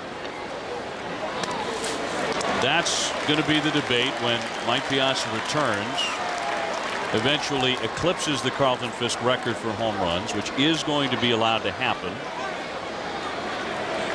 And then what happens after that? Mike goes to first base, or does Mike stay behind the plate for the rest of the season? And Phillips continue. What happens if Jason Phillips is hitting .345 when Mike Piazza is ready to play first base? Huge decision. Ball 4 to Cliff Floyd. Cliff Floyd was they really pitched around Cliff Floyd. You get Roger Cedeno coming up now. Nobody out. But it's going to be interesting, some of the decisions they have to make. I mean, Vance Wilson has done a nice job catching every day. And the litmus test for anybody behind the plate is every day. Jason Phillips has yet to do it on the major league level behind the plate every day. Everything seems to slow down when you're catching every single day. So Jason has done a very good job at first base. The Mets are an organization fairly deep in catching, I think it's fair to say. As Cedeno hits that one hard on the ground. Gobbled up by Casey. The second one, that's all they get. So they're safe on the corners with 1 away. And Ty Wigginton coming up. Of course, we talked about Justin Huber earlier when we had Ron with us, Ron Swoboda, talking about Huber, the kid from Australia, catching in the minor leagues. And Mike Piazza earlier today out here at Shea Stadium, starting to run a little bit. This was at 4 o'clock this afternoon in the sunshine before any of the fans arrived. Well, I'll tell you one thing, though. When you pull that groin muscle, and he did it in a severe fashion. You see all these drills they're putting him through just to find out if that groin muscle is fixing itself. But I'm telling you, if you ever pulled a groin muscle, it takes a while to get over it. And I mean a mild pull. And this was a vicious pull. This was absolutely vicious. I've never seen anything like that. When he did it, producer Frank DeGrace thought he hyperextended his knee. Of course, Frank is not a doctor, so we found out that it was that pulled groin muscle. He's not a doctor, but he occasionally plays one in the TV truck. That's right. He has malpractice insurance. Ty Wigginton has struck out twice. He pops that one out of play. You know, until the walk to Cliff Floyd, Acevedo falling behind 1-0 to start that at bat. He had started 13 consecutive Mets with strike one and 17 out of 21. You wonder if he's tiring at all. He is a former reliever. And it's always a tough transition. You're used to one thing, and the next thing you know, you become a starter. It's easier to go the other way. Danny Graves did the same thing out of the bullpen and became a starting pitcher. High fly right field, not deep enough. Guillen all sorts of time to get underneath it, but the run will score. Here comes Phillips. So no home run that time by Wigginton, but give him his 47th run batted in. That makes it 6-3. The key for Ty Wigginton after striking out twice in this game was to make contact. He looks at the plate right now. I'd say Denny Walling would tell you he doesn't look like he has his real good balance. But there he is able to put the head of the bat on the ball and drive in the run. As I mentioned, he struck out twice so far, but here he's getting the head of the bat out there and head down on the ball. And he knew as soon as it left his bat that he got the job done. He was going to drive in a run. 2 away, and here is Vance Wilson. He is 0 for 1 with a sacrifice. He struck out in the 4th inning. They have officially granted him a sacrifice in the 2nd inning, although clearly he was not bunting for a hit, or rather was bunting for a hit. He should not have been given a sacrifice. 0-2. So a couple of the official scoring decisions are puzzling tonight. Well, Bill Shannon, who's been here for many, many years at Shea Stadium and Yankee Stadium, and has been the official scorer along with Red Foley and Joe Donnelly, and I believe Bill Shannon made that call tonight. I think Jason Phillips should have been charged with an error at first base and was not. The runner goes. Here's the throw by LaRue. The tag down and got him. A tag on the back. And Cedeno is cut down as he hears it from the fans. And boy, he's just not the Steeler he used to be, not by a long shot. About to start inning number 7 here at Shea. 6-3 Cincinnati out in front. And you can wake up with the WB11 morning news team. Let John, Lynn, Linda, and Emily give you all the news you can use. That's every weekday morning starting at 5:30 a.m. on the WB11. Fran, are you getting up that early? Are you an early riser? Absolutely. Yeah. Love that newscast. Love the mornings. Edwin Almonte will work in his 6th game, looking to bring down a 794 earned run average. And pitching here in the 7th inning against Aaron Boone, Ruben Mateo, and then Jason LaRue. So Monte coming over in a trade on the minor league feature. One of the guys in that trade was featured tonight on WB11. Yeah, Royce Ring. He's pitching very well. Acquired in the Alomar deal. Same reminds a lot of people of Billy Wagner. That one comes to mind. He does throw hard. He throws hard, but not that hard. I don't know if I've ever seen a lefty coming out of a bullpen throwing that hard. Line into the glove of Cedeno. Boone hit it stiff, and he has 2 hits tonight. Cedeno catches this one for the out. I say Scott Kazmir, who was just elevated in the Mets minor league organization, reminds a lot of the people that follow baseball with Billy Wagner. Throws the ball very hard. Pitched for the Cyclones last year in Brooklyn. Royce Ring's another guy. You and I were talking about the Futures game. He pitched in the Futures game. Pitched very well. Chop foul at the plate by Mateo. He is doubled in a run, flied out to left, and struck out. 25-year-old right-hand hitter from the Dominican Republic. They got him from the Texas Rangers back in 2001. He's had a lot of injury trouble. Only 25 years old, but this is not going to help him either as he hammers this one down off the toe. Ooh. If you're a single ball pitcher, try to throw it again.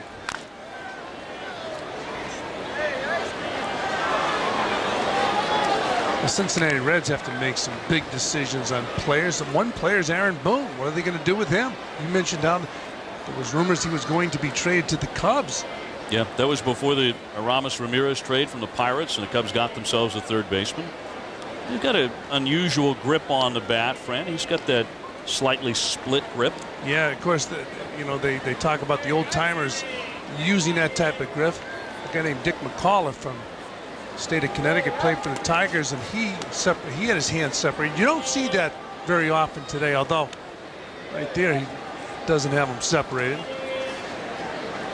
Not a lot of room in between those hands. He had a previous swing where he had maybe an inch or so. And he tightens it up a little bit with 2 strikes. You know, years ago when Henry Aaron played for the Indianapolis Clowns, he batted cross-handed, which of course is taboo. Nobody wants to do that. They switched him when he got into pro ball. Swing and a miss, and down goes Mateo. So he'll take a seat. 2 down. Look into the stands and look at what this fella found. Look at that. It's a Ron Swoboda autograph. That's terrific. Ron Swoboda was in the booth tonight. He was at the Fan Fest here today, signing a lot of autographs. Well, I'll tell you what, that Chase alumni is a huge thing here at Shea Stadium with the old, I shouldn't say the old timers. Fly ball toward the alley on the move. Duncan, he can't get it. Drops in for a hit. LaRue wants 2. And the throw is going to dribble in, so he has a double. So a couple of the struggling Cincinnati Reds, guys who had been slumping like Adam Dunn and now Jason LaRue, have had multi-hit games tonight. LaRue's 2 for 3. Mentioned earlier, the most important thing on the ball club is for the Cincinnati Reds, when you're a catcher, is the catching. But right there, that ball's hit into the gap in left center field. So a double for LaRue. With 2 out. Sends up Juan Castro. 6-3 Cincinnati in the 7th. He's 1 out of 3 with a base hit. Filling in for Barry Larkin at shortstop, and he fouls the first pitch away. I mentioned how Barry Larkin, he might be all over because of his injuries. An outstanding player for the Cincinnati Reds for about 15 years. Yep, former MVP of the National League. Led them to a World Series. He's done a lot. Gold Glover. By the way, tomorrow 1:10 is the first pitch right here on the WB11. It'll be Paul Wilson against Steve Traxel. Oh, Paul Wilson, what a story that is. I'm telling you, we watched him with the Mets, and when he hurt his arm, he was the hardest worker. It was unbelievable how hard he worked. He would go into the bullpen when he was rehabbing. I mean, he couldn't throw a ball, so he would practice his move to first without a baseball. Early afternoon when the team was on the road. It seems like yesterday when it was going to be Paul Wilson, Jason Isringhausen, and Bill Pulsifer with the Mets. Never forget the first game that year. They had a split screen of Paul Wilson going to the mound. And the other guy on the split screen was look back at Tom Seaver. Swinging a drive out to left. Cliff Floyd backing up. That one sailing, and that is going to be out of here. A home run for Juan Castro, just his 6th of the year. That's a 2-run shot. And that may have seriously spoiled the Mets' chance of a comeback tonight. Castro touches them all, just clearing the left field fence to make it 8-3.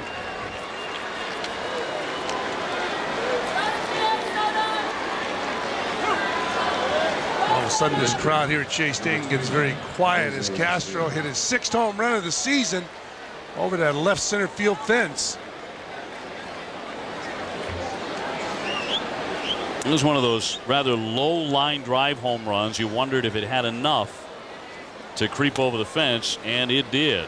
And that's a 2-run shot. Take a look at it again. The ball was very hittable in Castro's wheelhouse. He got his pitch and he took advantage of it. Fouled back by Acevedo. He has whiffed twice and dropped down a sacrifice bunt, but Castro's 2-run shot helps him out to a 5-run lead.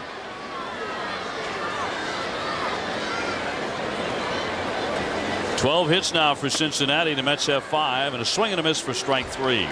But a batter too late for Almonte. Castro racks one out of the ballpark. The Reds lead at 8-3 in the middle of the 7th. Let's take a look at the Jeep game summary to this point as we go to the bottom of the 7th inning. Nice night for Adam Dunn. The slugger is 3 for 4. No home runs, but he does have a double. Aaron Boone with a big 2-run single off of Aaron Heilman in the first inning. Castro just hit the 2-run homer. Cliff Floyd with the only home run for the Mets tonight, and he has driven in 2 runs. 8-3 Cincinnati. The Reds trying to knock off the Mets for the first time this year. Mets fans, Pepsi invites you to show up at Shea on Wednesdays for free admission to the Pepsi picnic area. The first 1,000 fans with an empty Pepsi can or bottle will be admitted to the Pepsi picnic area for free. You can enjoy the amazing action from the left field bleachers. That's Wednesdays. We bring another one to you July 30th when the Mets will host the Milwaukee Brewers at 7:10. So bring a Pepsi and show up at Shea for free.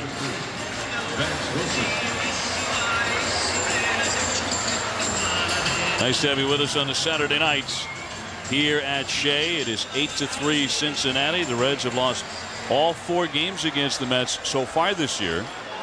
But they got a quick start tonight, getting 3 off of Aaron Heilman, who would allow 6 runs in 5 2/3. He is on the hook for the loss. You just saw Jose Acevedo has been impressive tonight. He has really been impressive, and he's been doing a decent job since being called back from Louisville, their AAA affiliate. In fact, he pitched there last year. Had a 12-7 record in Louisville last year for the Louisville Ball Club. 25 years old. And the cousin of Hall of Famer Juan Marichal, just a phone call away. Flied out to left field.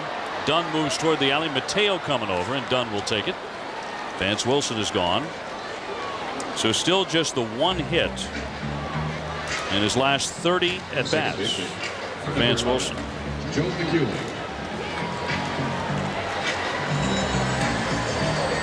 Here's Joe McEwing. He's been walked intentionally. He's also struck out looking.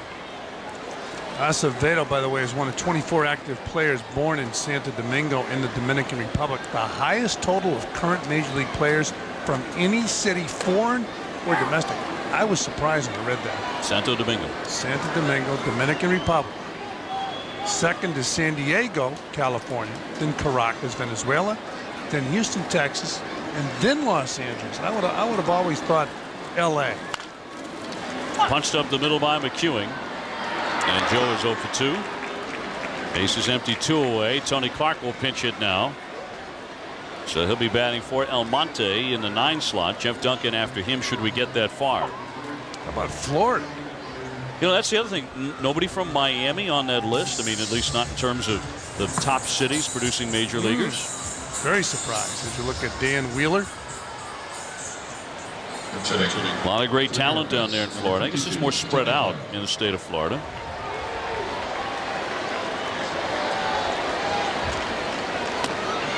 Well, Art Howe looking for a little thunder coming off the bench as he brings up Clark. And Acevedo, one of 24 active players born in Santo Domingo.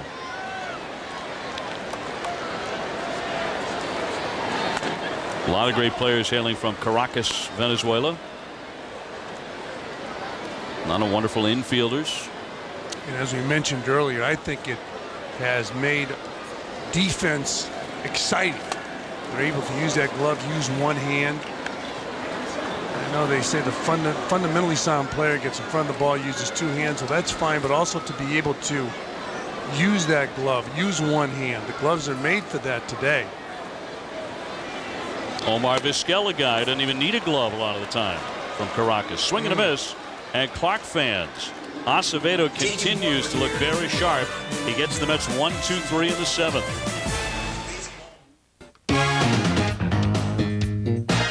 Hey kids, you'll not want to miss the Mets game on Saturday, August 2nd. It's Build-A-Bear Workshop Day. The first 12,000 kids 12 and under attending the 1:20 p.m. game against the Cardinals will receive an exclusive Shea Bear from Build-A-Bear Workshop.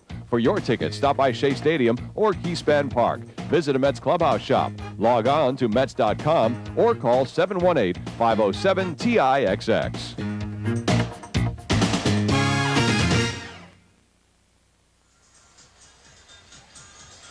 8-3 the score. Cincinnati with the lead as we go to the 8th inning here at Shea Stadium. And tonight at 11:30, WB11 brings you blockbuster action.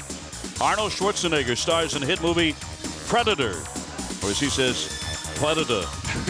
Tonight at 11:30 on the WB11. If it moves, we can kill it.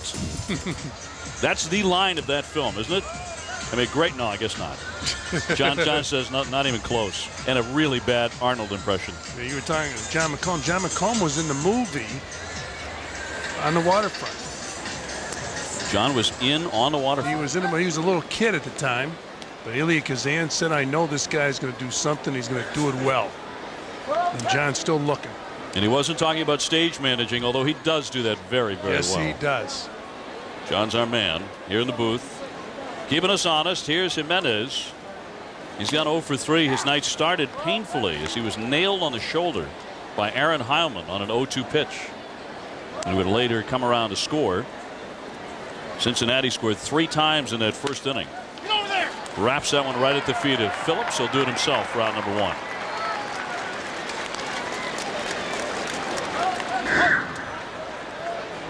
Adam Dunn coming up next. Let's glance now at the Toyota out-of-town scoreboard as we get you updated on the American and National Leagues. Lots of finals, plenty of day baseball today. Houston knocking off the Cubs, one of the teams chasing them in the Central. St. Louis pounding their way to a win. Arizona pitching their way to a victory over the Dodgers. Florida leads Philadelphia. That Marlin club playing really well right now. They're very much in the wild card hunt with a win tonight. They're also going to be 6 games over 500. They made a managerial change when they replaced Jeff Torborg with Jack McKeon, 72 years old. And so far, they've played well under Jack McKeon. The Yankees falling short today. The Red Sox with a big 5-4 win there at Fenway Park. And so Boston is 2.5 out in the East going into tomorrow. Dunn's skies a pop up around shortstop, and Reyes there to collect it. 2 away. And the Red Sox are going to be right on the Yankees' tail the rest of the way. You know that with that lineup. I got to believe Boston's going to make another move for pitching before the trade deadline on the 31st. The only question is, will the Yankees attempt to block it? I guess it depends on the caliber of the move, but there's been a lot of conversation about replacing John Burkett in that rotation, the veteran right-hander, although he pitched real well today. Well, it seems the Red Sox now, if they are going to make a move, they're going to keep it quiet because they don't want to get into a competitive war with the Yankees for a particular player. But boy, making decisions on players at this time of year can make or break a team. I'll tell you, back in 1970, I believe 73, 74, I think it was 73, the Oakland A's, when I was in Kansas City, we were neck and neck, and Jack McKeon was the manager. He wanted the Royals to go out and get this guy who he felt could help us as a DH. And who is that guy? That was a sin right there, starting the story with 1 and 2 counts. We'll come back to it. Boy. As Guillen takes a mighty cut and comes up empty. Here's our Toyota line score, 8-12-0 for the Cincinnati Reds, 3-5-0 for the Mets. Just 5 hits off that man, Jose Acevedo. So Acevedo throwing the ball very well with the 5-run lead. I was telling that story about how trades are so important this time of year. I was with Kansas City, Jack McKeon, and one of the guy who felt he could help us as a DH. And the Royals scouts said they thought his career was over, the guy that Jack was talking about. Said he can't help us. So we let this guy go through waivers right by us. Oakland picked him up.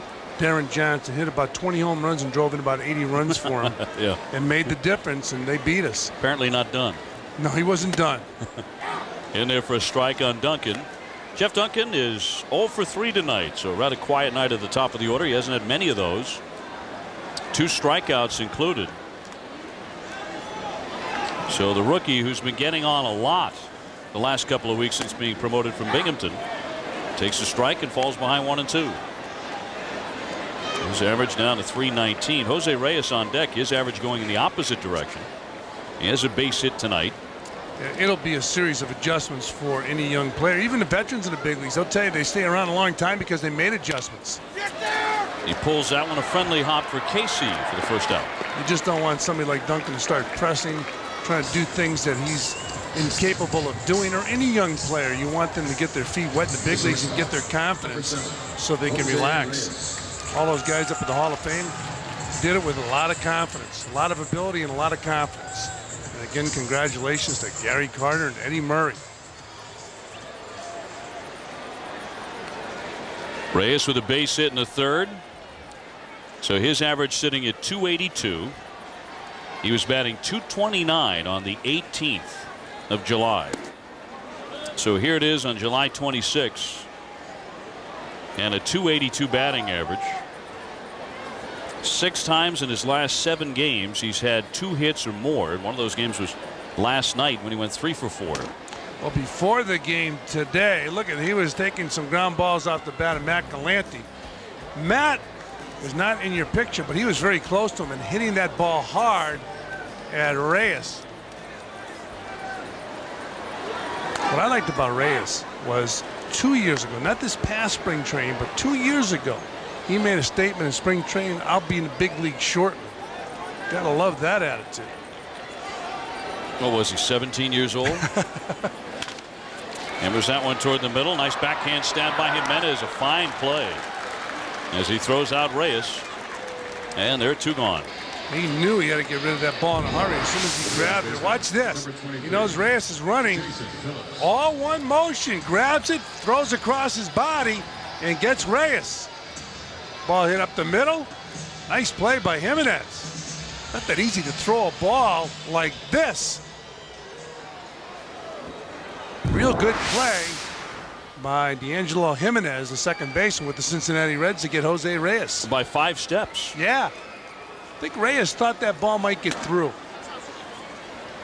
That's something that maybe he needs a little bit of work on.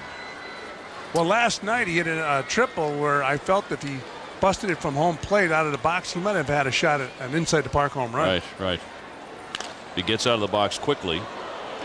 Hammered foul by Jason Phillips, who has 2 more hits tonight. The average continuing to go up, 329. A single and a double.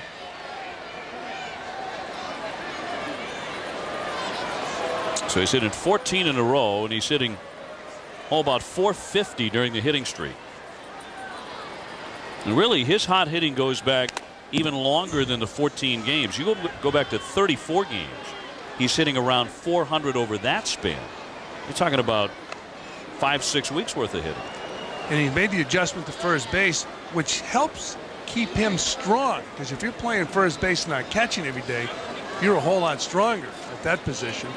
And that will help you with your bat, especially late in the ball game. Base is empty, 2 out, and a 1-2 from Acevedo. Swing and a miss, he got him.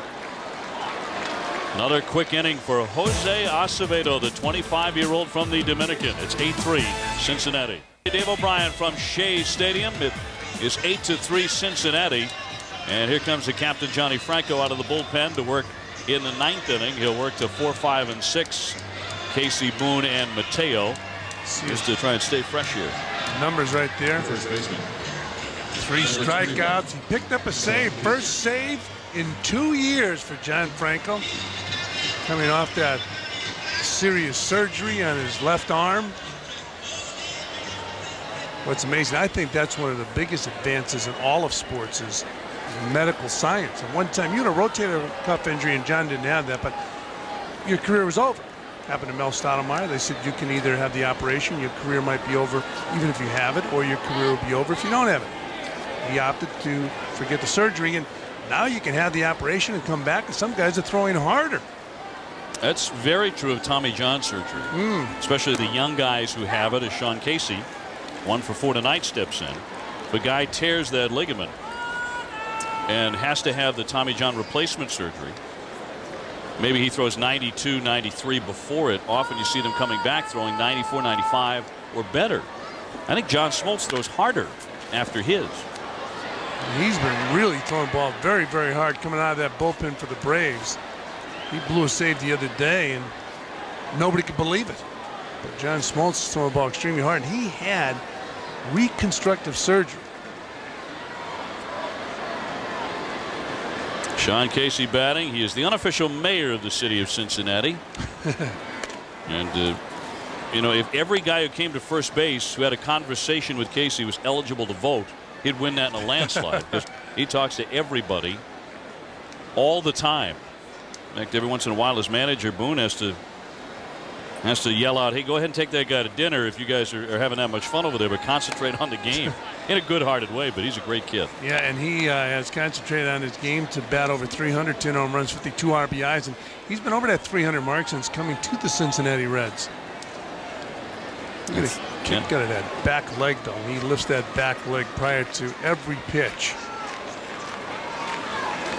2-2. A little topper along first, and a fair ball knocked down by Phillips. He has time to recover for the out. That ball was not going to get by Jason Phillips no matter what.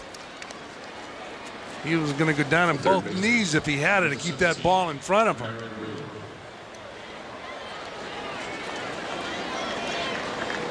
There's a fan, a look-alike of Jason's.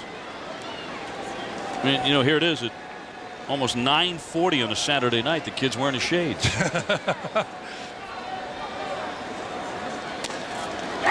Aaron Boone 2 for 4 with a couple of singles, and the big one was that first inning hit that drove in 2. Batting .271 with 65 RBIs. Breaks his bat into the hole, down to get it. Reyes and throws to get it. So the work he was doing with McGallante is paying off. We showed you some footage. He was working with McGallante about 4 o'clock this afternoon, and he makes his play. And watch how quickly he gets that ball over to first base. He gets the ball up by his ear like they teach a catcher. And even in the hole, he gets it up by his ear and bang across the infield. Strong arm, and they get Aaron Boone. He makes it look easy. But the key is right there, getting that ball up by his ear. I've never seen a shortstop every time he threw the ball go up by his ear like a catcher until I saw Jose Reyes. They call it the short arm as opposed to full range of motion. A lot of shortstops go in the hole between short and third, and they have full range of motion. The way Reyes does it is quicker. Fly ball center field, but shallow. Duncan started back, now in to make the catch, and it's a 1-2-3 for Johnny Franco. We go to the bottom half of the 9th inning. Acevedo coming out to try and finish it up. If you missed last week's WB11 morning news, you missed a lot. Angelina Jolie, Jennifer Lopez, Sean Zacata, Bow Wow, Gabrielle Union, Tobey Maguire, Bebe Neuwirth, Miss New York, Scott Glenn, Jason Biggs, Allison Hannigan. Don't let it happen again. WB11 morning news, Monday through Friday, starting at 5:30. Hey, baseball fans. Only MLB.com takes you straight from the ballpark to your computer.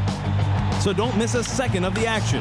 Check out MLB.com, the only place for live baseball online. Get live games with MLB.tv and game day audio. See live stats with MLB.com's unique game day feature. For fans who just can't get enough of the game, MLB.com, the official site for all things baseball, the #1 site for Major League Baseball fans.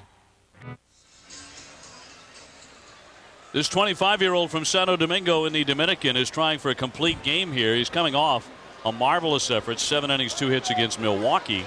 But here at Shea Stadium tonight, under the big city lights, he's been terrific. He's allowed just 5 hits, and he has an 8-3 lead. Floyd with a chopper to the middle, but that's where Castro was shaded. The shortstop throws him out. Played him perfectly. Moved Castro over, and the ball's hit right to him. So 1 down in the bottom of the 9th inning. Hey, don't miss the news at 10 tonight, right after the game, and right here on the WB11. Roger Cedeno to climb in. 8 runs on 12 hits for the Reds, 3 runs on 5 hits for the Mets. In front of about 29,000 plus here at Shea. So this will be a complete game effort if Acevedo can pull off this trick. He would go to 2-0. Well, you mentioned his cousin Juan Marichel's up in Cooperstown, and Juan Marichel threw an awful lot of complete games. I think his career record, he won about 243 games and completed over that, about 245. An incredible stat.